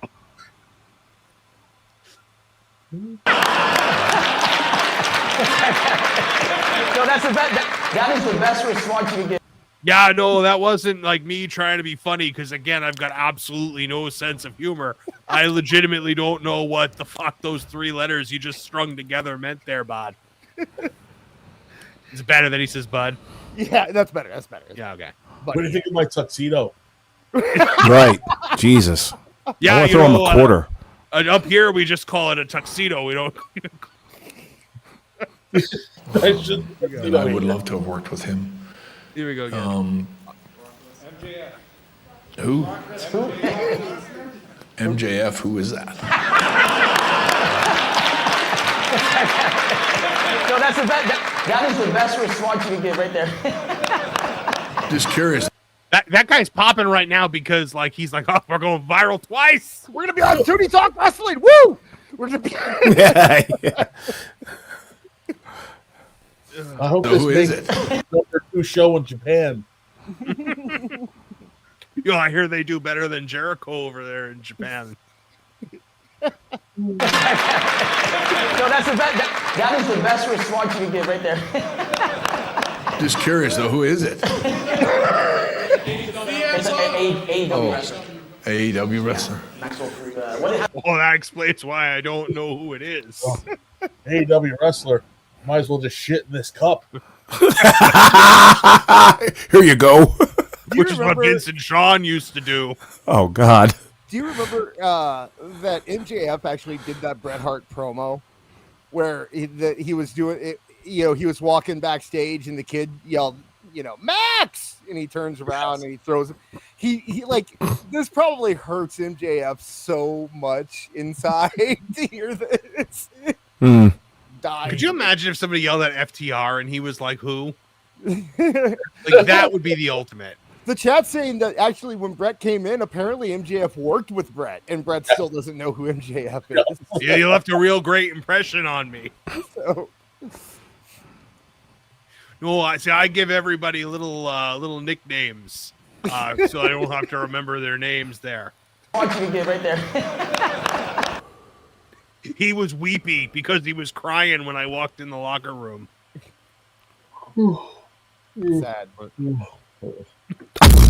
there it is. I keep that one on hand. Just curious, though, who is it? It's AEW wrestler. AEW wrestler. As you can tell, I don't watch a lot anymore. Bret sits like this on his porch. Yep. And talks about every car going by. Look at that yellow one right over there. That was the end of the clip, Marv. So you can. That's the kind of car Bill Goldberg would probably drive. Probably. It's a Prius. He's got that show. You got that TV show about cars. Like he probably kicks me in the head. They give him a TV show. The guy got kicked in the head. I got taken off a TV show. Ooh, a Tesla. There. Oh, you drive yourself. It's like wrestling a match with me. I was the auto drive for that. Punches, and they open their hand at the last second and slap the guy and then close it by the time they pull back. Yeah, it's the thing The Rock's been doing since like 1996, but I'm just going to have a problem with it now. Yeah, and okay, so this is Bret talking about his punches, or about punches. Yeah. And I'm sorry, Bret did not throw the best punch. No, the forehead punch. Oh, that's where you're wrong. I'm the best there is, the best there was, the best there ever will be. Like, I love Bret, but I wouldn't say his punch was one of his... Well, then you don't love Bret. You don't love Bret if you offer a single criticism to anything Bret's ever done. True. He had good body punches. Yeah. Who's that Irish guy? Sheamus. does those all the time. Who's that Mick they got up there? Hey. Is that in bounds? And whenever I see him, I'm like, why don't you take 10 minutes and go down and have someone teach you how to throw a punch instead of throwing. Okay, I'm sorry. Who the hell starts insulting Sheamus? Yeah. Randomly. Bret Hart, goddammit. Sheamus is friends with Triple H, so maybe it's something to do with that. But I've never, ever once looked at Sheamus and said, that guy doesn't look like he throws a punch. Like that's never been my. But I'd like to hear what Kev has to say. Maybe I'm just not a wrestler, so don't see it or something. But I've never noticed what his punches look like. I think he throws forearms. Mainly, yeah. Yeah, I think that's really what Bret is getting at, is that a lot of guys now do not know how to throw punches. Yep. So it's all forearms or like that the weird shitty rock punch, and the shitty rock punch. Everybody knew the rock punch was shitty. It's just that the Rock was making hundreds of millions of dollars just by being the Rock, so you kind of let it go. His elbow stuck too, but no one cared, right? Yeah, that's it. It's just he was so charismatic in the Rock, it was okay that he did it. Everybody else had to get it right. But now we're in a situation where it's very few and far between if someone actually knows how to throw the punch. So that is, I don't know what happened that he decided to pick Sheamus. He must have just randomly watched an episode of SmackDown. I was like, oh, that pale guy, he can't punch for shit. And then but it was probably the only thing that was on TV. Yep, stuck in his crawl. I just turned it on. We come back from commercial, and this guy's over here throwing shitty punches. What's this show coming to? Embarrassment of a punch. Oh, shut up. Shut up. The seal clapping, really? Yeah, like anyone in that audience is like, yeah, you know what? Sheamus does throw a crappy. No. Mm-hmm. Yeah, like a single one of them had an opinion on Sheamus's punches when they walked in there that night. Sheamus's forearm is the size of their heads. It doesn't matter that Sheamus throws a shitty punch. Sheamus just clubs you with his arm. One thing I've noticed in WWE a lot recently is that they haven't been throwing real punches as much as they used to. It's been more forearms. And when someone does throw the real punch, the ref actually gets like in the middle of them. It's like, no, you can't close your, because no closed fist. Yes. They went back to enforcing some of the old school rules to try to make the punch special again, because that's why the rule existed. It used to be you had to you had to be an open hand, so that when the ref's back was turned, the heel could punch the baby face. Right. And because we used to sell punches, the baby face would drop, and then the heel could take his heat. And now you got the heel has mega heat, the baby face has mega sympathy, and then we'll build up so that when the heel's time for his comeuppance, the baby face would punch the heel back, and then everybody would fucking pop off their seat. It's because of Logan, isn't it? They're trying they're probably protecting Logan's punch, so that's why they don't let him through. Yeah, that makes sense. You know who throws a great punch? Javon Evans. Javon Evans is great at everything. Yeah, no, he's great. He's fantastic. Yep. He is a guy we will be talking about in 20 years. Yep. For the next 20 years. For the next 20 years, yeah. Everyone that was complaining about Mello. I'll be dead, but there's nothing else. Yeah, I was gonna say everyone that's talking about Mello and how he's not getting a push, they're gonna be complaining about Javon Evans in about 3 months, probably. It's hard with Mello though. Mello is just as small as John Wiener. Yeah, so it's like, what are you gonna do? John Wiener. But he got a huge win off of Bronson on Friday, so they clearly like him. Great match last night too. Yeah, great match with Gunther, who really should go back to his previous music. Vince was correct in changing that music. That outside of NXT, it just doesn't fit. It's more menacing, his newest music, or his newer music. Yeah, he went back to the old theme, and it's like, it worked on NXT because NXT was still super indie. But Death Rebel sucks, so we have to go back. Everyone's doing it. Like DIY did it too. They went back to their old music. So Liquid Fox for $2 Canadian says Bret sees Vincent and Sean gay. Do I still have that clip? I don't know. It's one of the clips that I. Who's your favorite? Gay. Who's your favorite serial killer? John Gacy.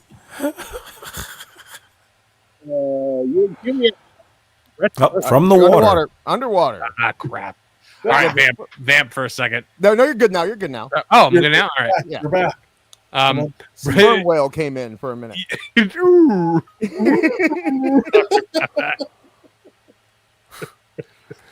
Brett and Vince and Sean were lovers. Ooh. The sperm whale does a better Bane than you do, Mom. You and QB for $1.99. Brett's first wife looks like Louis Anderson. Oh, you win. Not you. If that was Uncultured Barbarian or Andre Adams, sure, but you win. Come on. I'll never forget. I'll never forget her getting in Hunter Hearst Helmsley's face like, "You're fucking fool. You're bullshit. It's all bullshit. You knew. I bet she was a great wife. I bet she was the best wife. When I was a kid, I was convinced by the fact that she called him Hunter in that meant that, that Wrestling with Shadows was fake. Oh, God. Like, I thought I had sleuthed it together, but Nope. Don't bullshit me, Hunter. You knew. Then she takes a sip of her soda or some shit. Chef Eddie for $5. Yeah. Some fresh tab. Chef Eddie for $5 says, Marvin, we need to have a fundraiser to get Brett to do a cameo for Bill Goldberg. I don't think he can do it. Brett's cameo was also a lot of money. Just him staring. Hey. Tuesday. Have a, whatever. Have a shitty day like me. Oh, man. Liquid Fox for $2 Canadian says, Sheamus is a headline Hall of Famer. Changed my mind. Yeah, no, this will be easy. Yeah. You know what? Brett must be amazing in the barbershop, though. It's Brett. His wife takes him to the urban areas. Let me get a fade. Yeah. High and tight. What's going on, Roscoe? What's good? What's good? To answer Liquid Fox, I think yes, someday. I think that we're at the point now with the Hall of Fame that we're going to start getting guys that were like that. It to us it'll feel like they weren't that old or they weren't as big as they should be, but to our kids they'll be like, that's a classic. You know what I mean? So I think we're getting to that point where Sheamus, a multi-time world champion, at some point will headline a Hall of Fame class. Yeah. Class of 2032. Yeah, Alberto Del Rio, Jack Swagger. That's the thing. Yeah. The Basham brothers. There's only so many John Cenas, right? Like you have John Cena, you got when you talk about guys that are big enough to headline a Hall of Fame, you got John Cena and you got Randy Orton and you got Batista. After that, you're going to start getting guys that you don't, Stevie Richards. I mean, Roman Reigns, obviously. Cody, obviously. CM Punk, obviously. But at some point, you're going to get to the Sheamuses and the, Dolph Ziggler, McIntyres, and Dolph. I don't think Dolph will do it, but I think Sheamus is like in the level of Drew, and I think Drew could headline a Hall of Fame. Yep. Woo! Say it again. Sorry, am I back? Or you're back. Welcome back. Were you insinuating that Dolph would have headlined a Hall of Fame? I think they're running low on stars. He may end up headlining one. And Demolition still won't be in the goddamn thing. Do you think they look back, they look back on that year that they had like Hogan, Piper, and Slaughter like in the same year and just cringe? Yep. Do you know why Demolition isn't in there, by the way? Because they can't be in the same room with each other without. No, they're buddies now. No. Gotta make that con money, brother. No, Bill Eadie, he wants a lot of. He's like, we're not going to take. They usually pay him like $25,000 to come out and do it, and he's like, no, we need 100. Like he's Come on, Bill. Bill, if you're listening, you got to drop that number, my man. I know you're listening. That's where you get the posthumous. Yeah. Yeah. Yep. It'll just be smashed and crushed. Crushed. Demolition blast. Yeah, exactly. Oh man. CM541975 for $5 is here to Bret. Here's to Bret, the most overrated, bitter, no drawing crybaby in all of wrestling. Hashtag Goldberg should have kicked harder. Wow. Okay, Marv, go. Go, Marv. This is you. Wait, he didn't draw money. Okay. I mean, it's true. Look, yeah. The two times that he was the number one guy in a promotion was like, what, 96, 97, when WWE almost when they were taking the water coolers out of Titan Tower, and WCW in 2000. Not exactly a stellar resume. Yeah. There's something to be said about a man. He was a steady hand, but he was never like he was a steady hand at the wheel, right? Like he was a steady main eventer. He was Seth Rollins. He wouldn't be Roman Reigns. That's Bret. Bret is the guy when the company was making no money, and a lot of it was because of what happened with the steroid trial and all that stuff. Bret is the guy who kept the lights on. Right. Unfortunately for Bret, Sean is the guy who made the money. Yeah. I know a lot of people will crucify me for saying this, but I do think it is an apt analogy to compare Bret Hart to Seth Rollins. He's the steady player. He's always there. He has quality matches. He's not hurting the biz, but he's never going to be the guy. He's never going to draw money like Roman or Shawn or you know who I would actually compare that to is Triple H. Yeah. I'd say Triple H too. Triple H was never Austin and Rock, no matter how much we want to try to sugarcoat history. No matter how hard he tried. When he wrestled Sting, and they were like, "Oh, it's the guy that defined the WWE and the guy that defined WCW." I'm like, when did that happen? When did that happen? Yep. Did you say herstory? No, I said history. Marv. Okay, good. I thought. No, I'm not Mickey James. Marv was going. Whoa. He's got a strong, powerful woman. They were lovers. Herstory. Oh man, like how much? Like, what do you think it's like to be one of Bret's grandchildren or something like that? Do you think he talks to them about Montreal all the time too? Nah, he's a good pawpaw. Yeah. I think he's a good. Yeah. Yeah, he says, why does Pawpaw look so sad when he sits in his chair staring up the window? He can't wait. He watches that same match on loop all the time. He can't wait to be interviewed. That's when he just lets unloose. You know what I mean? Like that's when he just pours it all out. I was having a beer the other day, and I think Bret. Okay, kids, we're going to see Pawpaw. Just remember, don't give him anything that he can equate to Survivor Series 1997. All right, let's go in. Oh, hey there, Pawpaw. The weather's out nice today, yeah? Yeah, it was a cold wind blowing through that day in Montreal, I tells ya.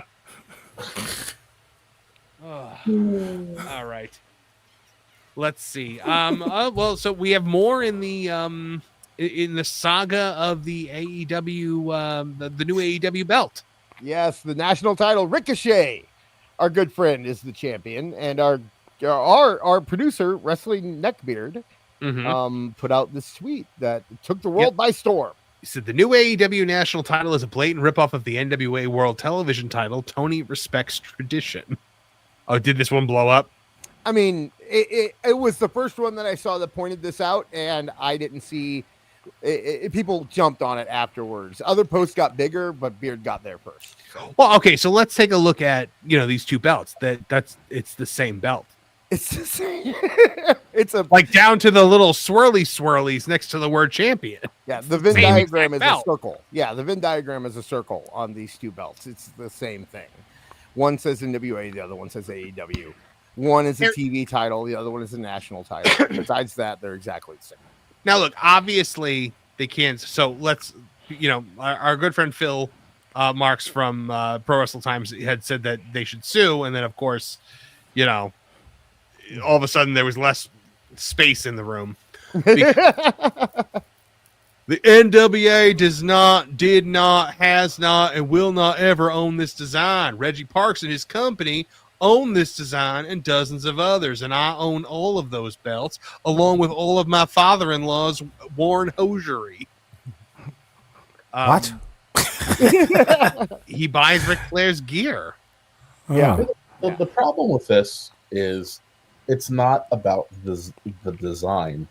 It's about the lineage. And so it's you are still infringing on the NWA's trademark. The belt is irrelevant. They could have had a totally different design and still called it the same thing. They are infringing upon the NWA's title lineage. So that's where the issue comes from. Conrad. Well, so I think that legally, I don't think they have a leg to stand on to, sue AEW for that. But it's not a matter of whether it's legal. It's a matter of whether it's right or whether it's a scummy thing to just steal things from a company that still exists and is trying to make its way out there. I mean, if WWE had done this, the internet would be trying to burn Titan Tower down. And they could sue because again, the NWA is active, it's viable. So they're actually infringing on the company's history, on the brand. So yeah. And to be fair, Conrad was specifically talking about suing for the design. And he said they can't sue for the design of the belt. And he did later go on to clarify anything else. I don't know. I'm not talking about if this is right. I'm not talking about if they could sue for the national title name. I'm talking about the design of the belt.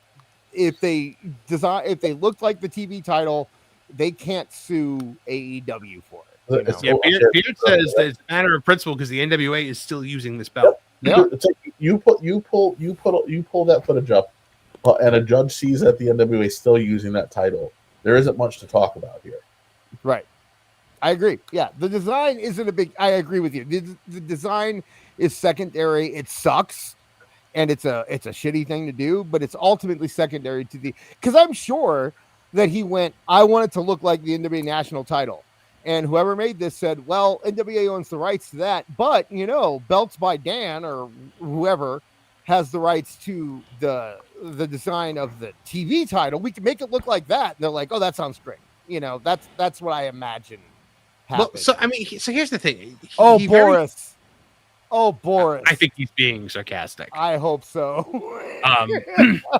He's very clear. Tony very clearly thinks that AEW is the spiritual successor to WCW and the NWA, to the territories.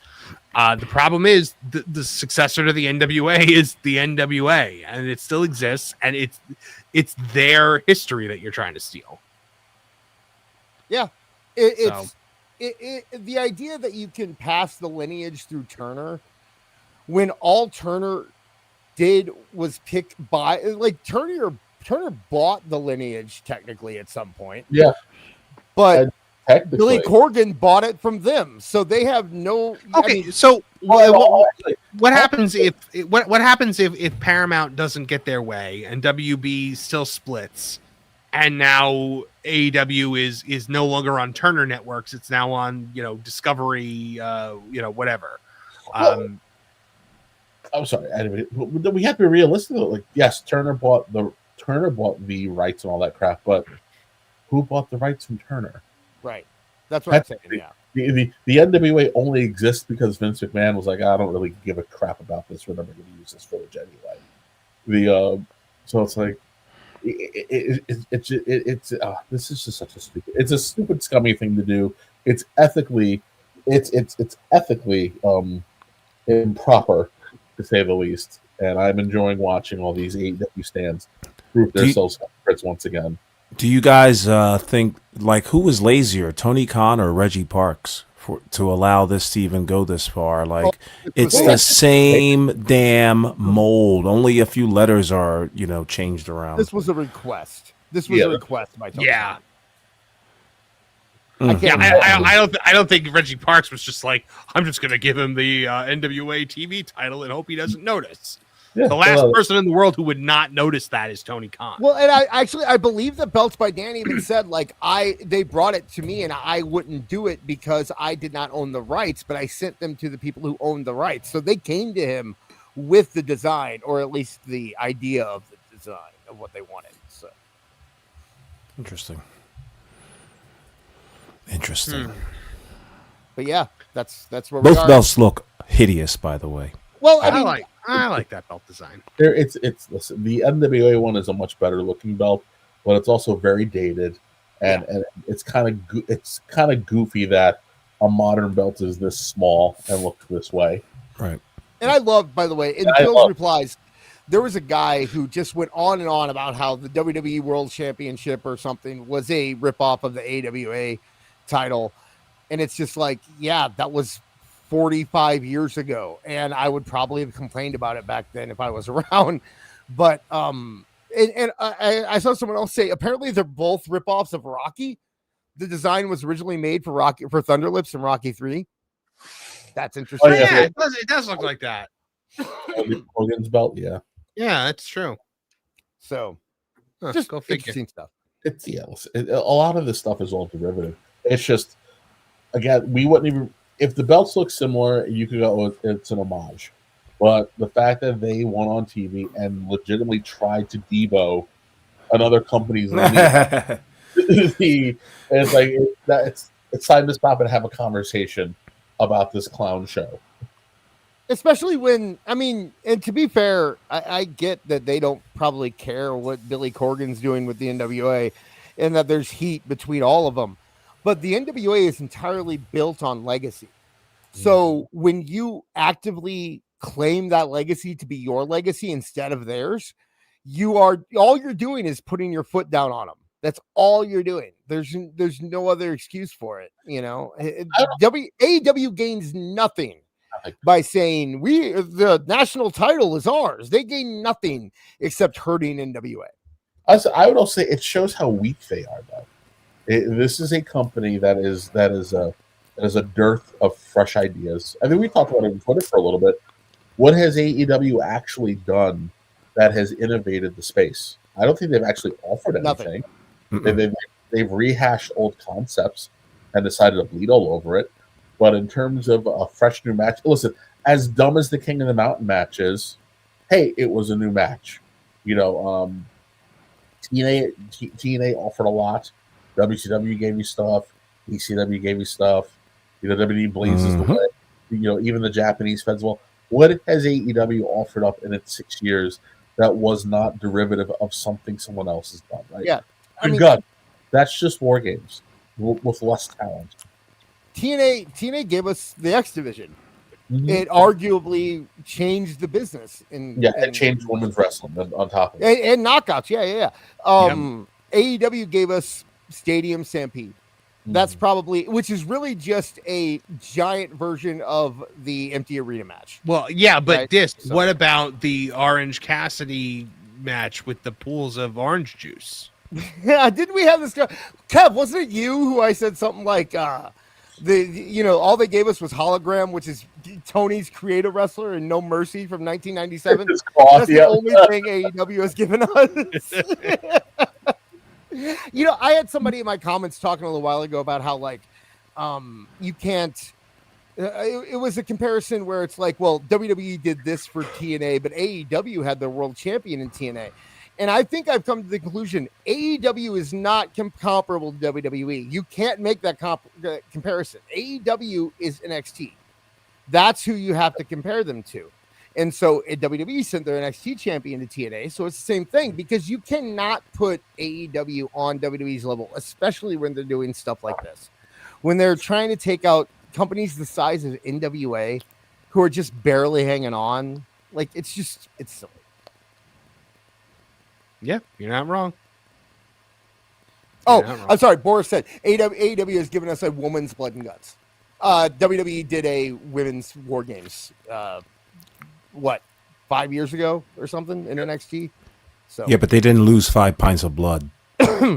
Right. Unless they were all synced up that night. You and Kimia for $1.99 says Conrad is the white Yokozuna, at least in size.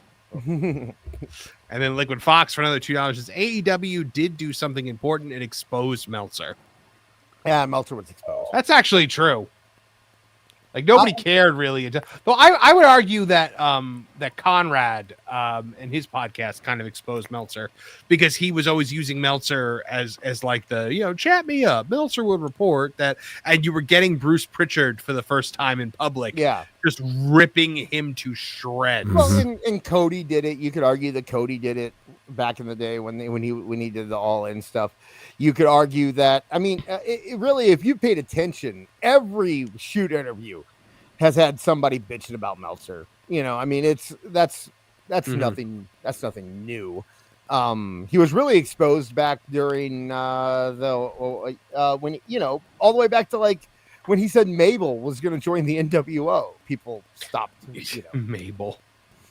His most shining moment was the Montreal screw job. Why? Dave's was? What did he do? Because he was like the only one who reported. No, he wasn't. I mean, hold on. He's the only one sourced. How about that? He's the only one sourced about the Montreal screw job. He was just the one that the networks called. That's my problem with him up to this day, is that when something in wrestling happens, everyone for some reason calls Dave Meltzer. But Dave Meltzer did a terrible job reporting back then on that. And I remember even back when remember when Brock left WWE the first time to go into football? Right. And PW Insider opened early to report that story. And Meltzer was like, I didn't hear anything about that. And then 2 days later, Brock Lesnar gets booed out of the building and leaves for the NFL. And Dave has been stepping on his dick for 40 years now. Well, speaking of people who trip all over themselves, we have another Tony Khan live Twitter. We have another Tony Khan live Twitter video.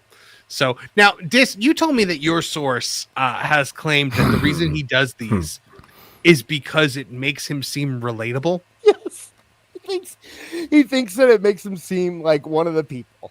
Like when he's on the motor yacht Kismet, right? He's just like you. He's just like you, guy.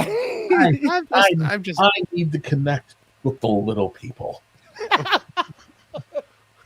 I'm sure a lot of you are on your dad's motor yacht Kismet as well.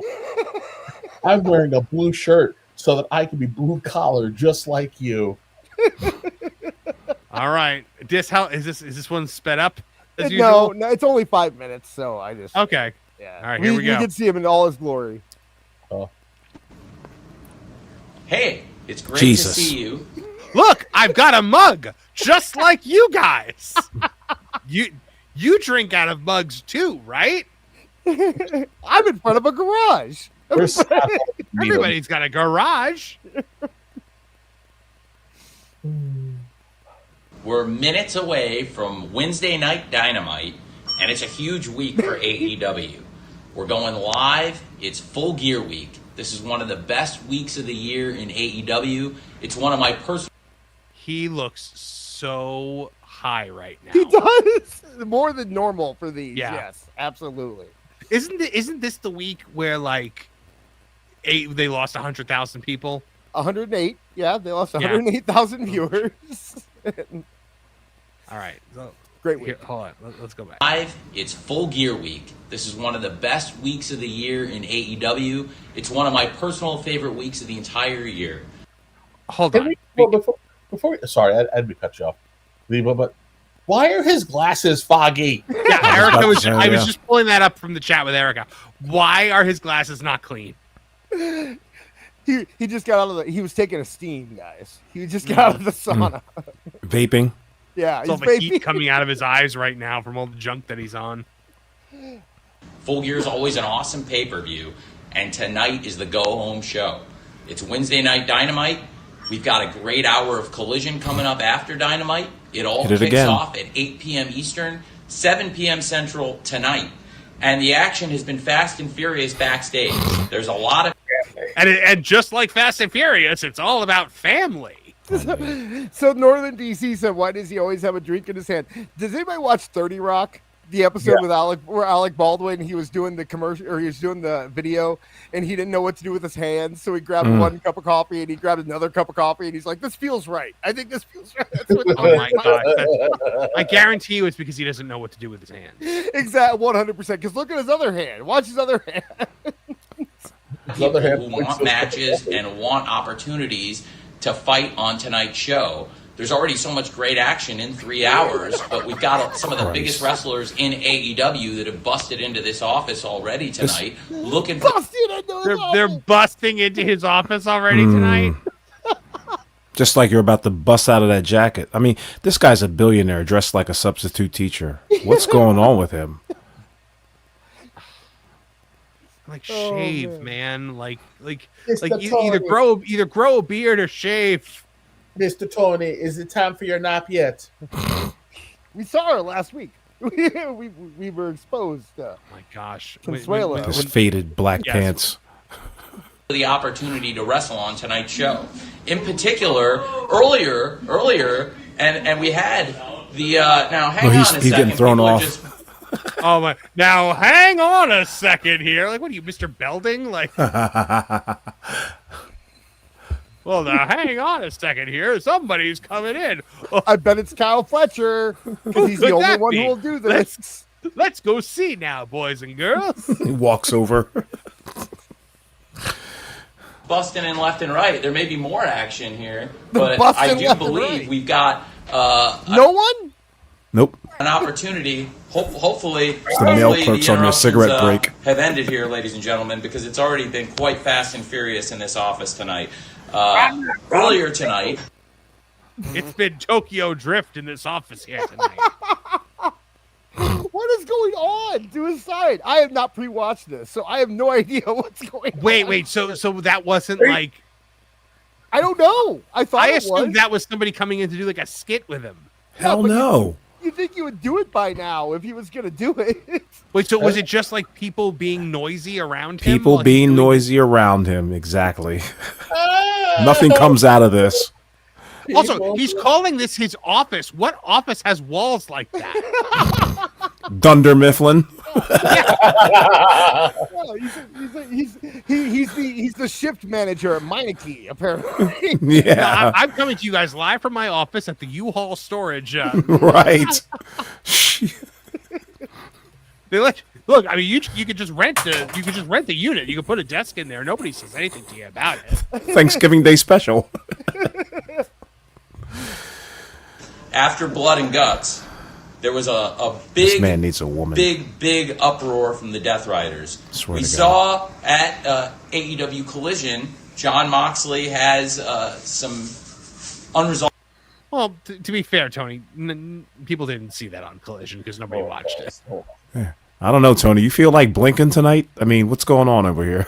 Well, that's why he makes his glasses foggy, so you Yeah. can't tell. You can't count the blinks.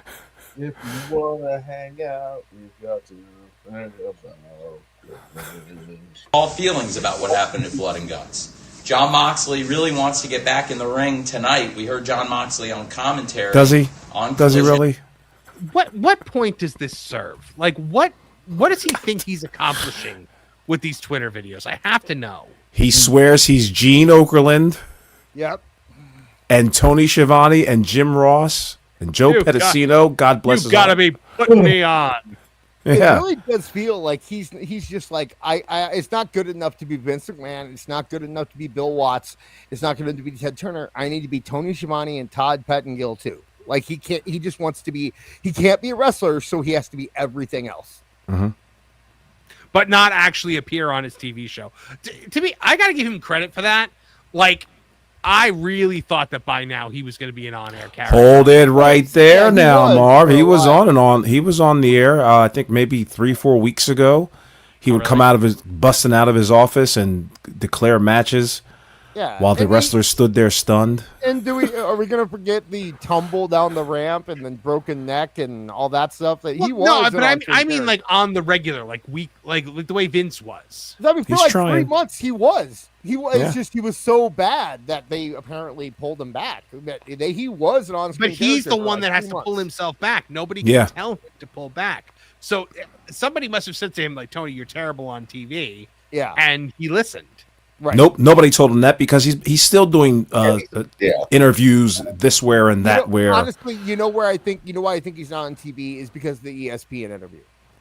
I think because he was a regular character right up until the ESPN interview, and then after that, I think he realized. Well, I think when he went on ESPN wearing a neck brace and called WWE Harvey Weinstein, I think his daddy pulled him aside and was like, Yeah. when you are representing my football team, you are not to do this bullshit. Yeah. And that it could have been his dad that pulled him off TV. I could absolutely see that. You're not going to embarrass me for one He's on television. We just talked about that. Well, I mean, at the time, you know, Oh, yeah. you do the thing. When your kid gets in trouble, it sticks for a while, and then eventually they start trying to do the thing again, and you have to slap their wrist, right? That's where. Well, so imagine your son is going through this period where he wants to pretend that he's a wizard, and like he dresses up in the robes and he tries to cast spells, but then you bring him to your office Christmas party and he starts trying to do it to your boss. Right, exactly. Like that's I think where Shahid Khan was just like, is my son at the NFL draft wearing a neck brace while turning his head and calling the company that the NFL just signed a major merchandise deal with Harvey Weinstein? On Saturday, Jon Moxley and Claudio are looking for a fight tonight, and they're going to get one. Claudio. Coming out of Blood and Guts, Jon Moxley and Claudio said they would fight any two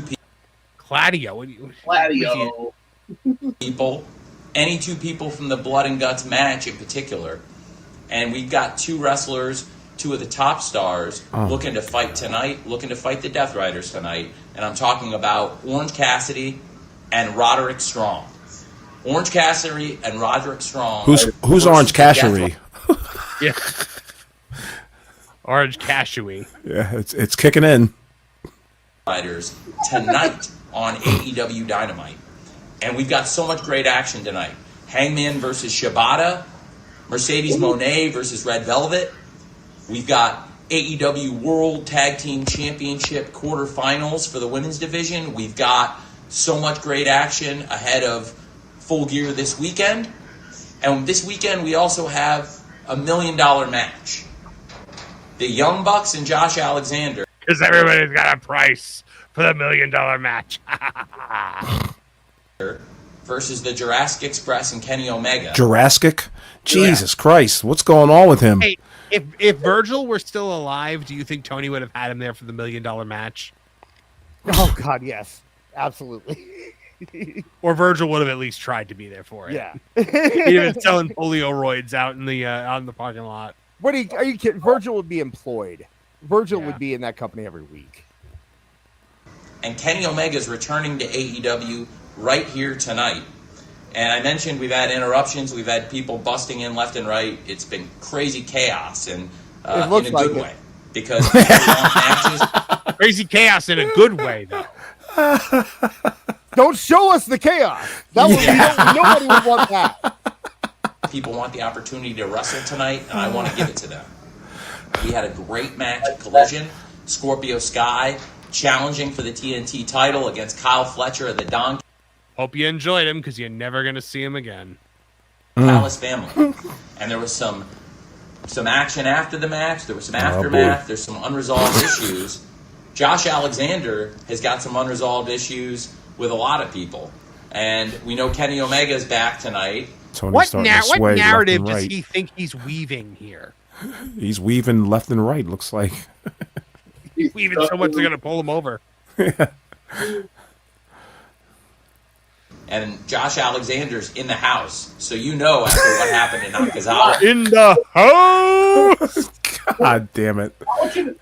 He said Kenny Omega 3 times. Mm-hmm. Mentioned Josh Alexander 3 times, but not in any way that connected to the previous. Kevin's paying attention. After what's happened to Kota Ibushi, Kenny's going to be looking for Josh Alexander, but Josh himself is ready for a fight. The Young Bucks are always looking for ready to count the lights to get. Oh yeah, ring, Mark, and they the came Elite in. got back together. By the way, the Elite. Great. Reunited. Yep. Hooray! Do you know the members of the Elite, Marv? Did Kenny Omega turn heel? No, he turned baby. The Bucks turned face. So the Bucks turned baby. God! Oh, right. Yeah. Yeah, because That'll put everyone's butts just in always seats. dying to cheer for the Butts. You know, people complain about like how often the Bloodline gets back together. The AEW has been around for 6 years, and I think this is like the 12th Elite reunion we've seen. To my office earlier tonight and made it clear, even if it's not $1 million match, they want a chance at a winner's purse tonight. They want to make a little money before the pay-per-view. And Josh Alexander and the Young Bucks want a chance to get in the ring as a trio before the $1 million match. So I think a great match for the fans. Josh Alexander and the Young Bucks as a trio versus Skyflight tonight. You know what's so funny? Josh Alexander. What? Renee Paquette could wrap this whole thing up in about in 90 seconds. Yes. Yep. And he thinks he's cuter than Renee Paquette. Like, what's up with this There guy? are literally a dozen other people back there that could have done this. Tony Schiavone is right there. He brought him on last week. He's the cameraman now, Dis. By the way, I got really so Newsweek had an article, WWE Legend returns at AEW pay-per-view, and I'm so mad at myself for clicking it because you know what it was? It was the Big Show was at the pre-show. Oh gosh. You mean Mole? Big Show? Yeah. Mole. Well. Alexander and the Young Bucks versus Skyflight tonight.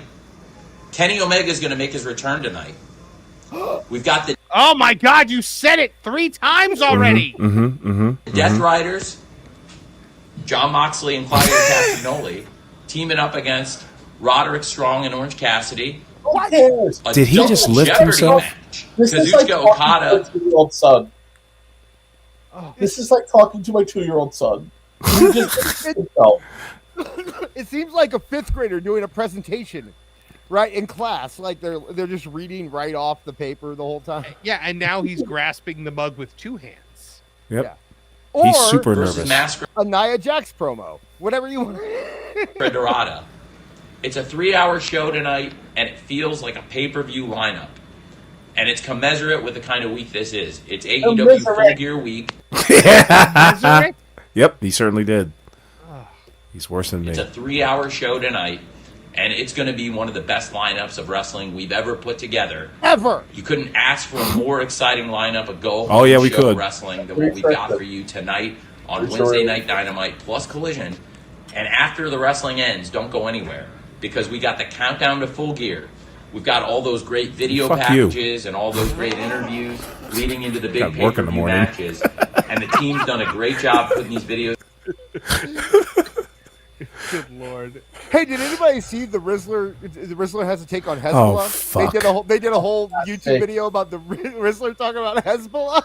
No mas. What? No mas. This is never escaping the accusations. Go look it up. It's hilarious. It's the funniest thing I've ever seen in my life. Believe it or not, most of us don't sit here and searching for videos about the Rizzler I swear Mole to God. You know what? Mole sent it to me, actually.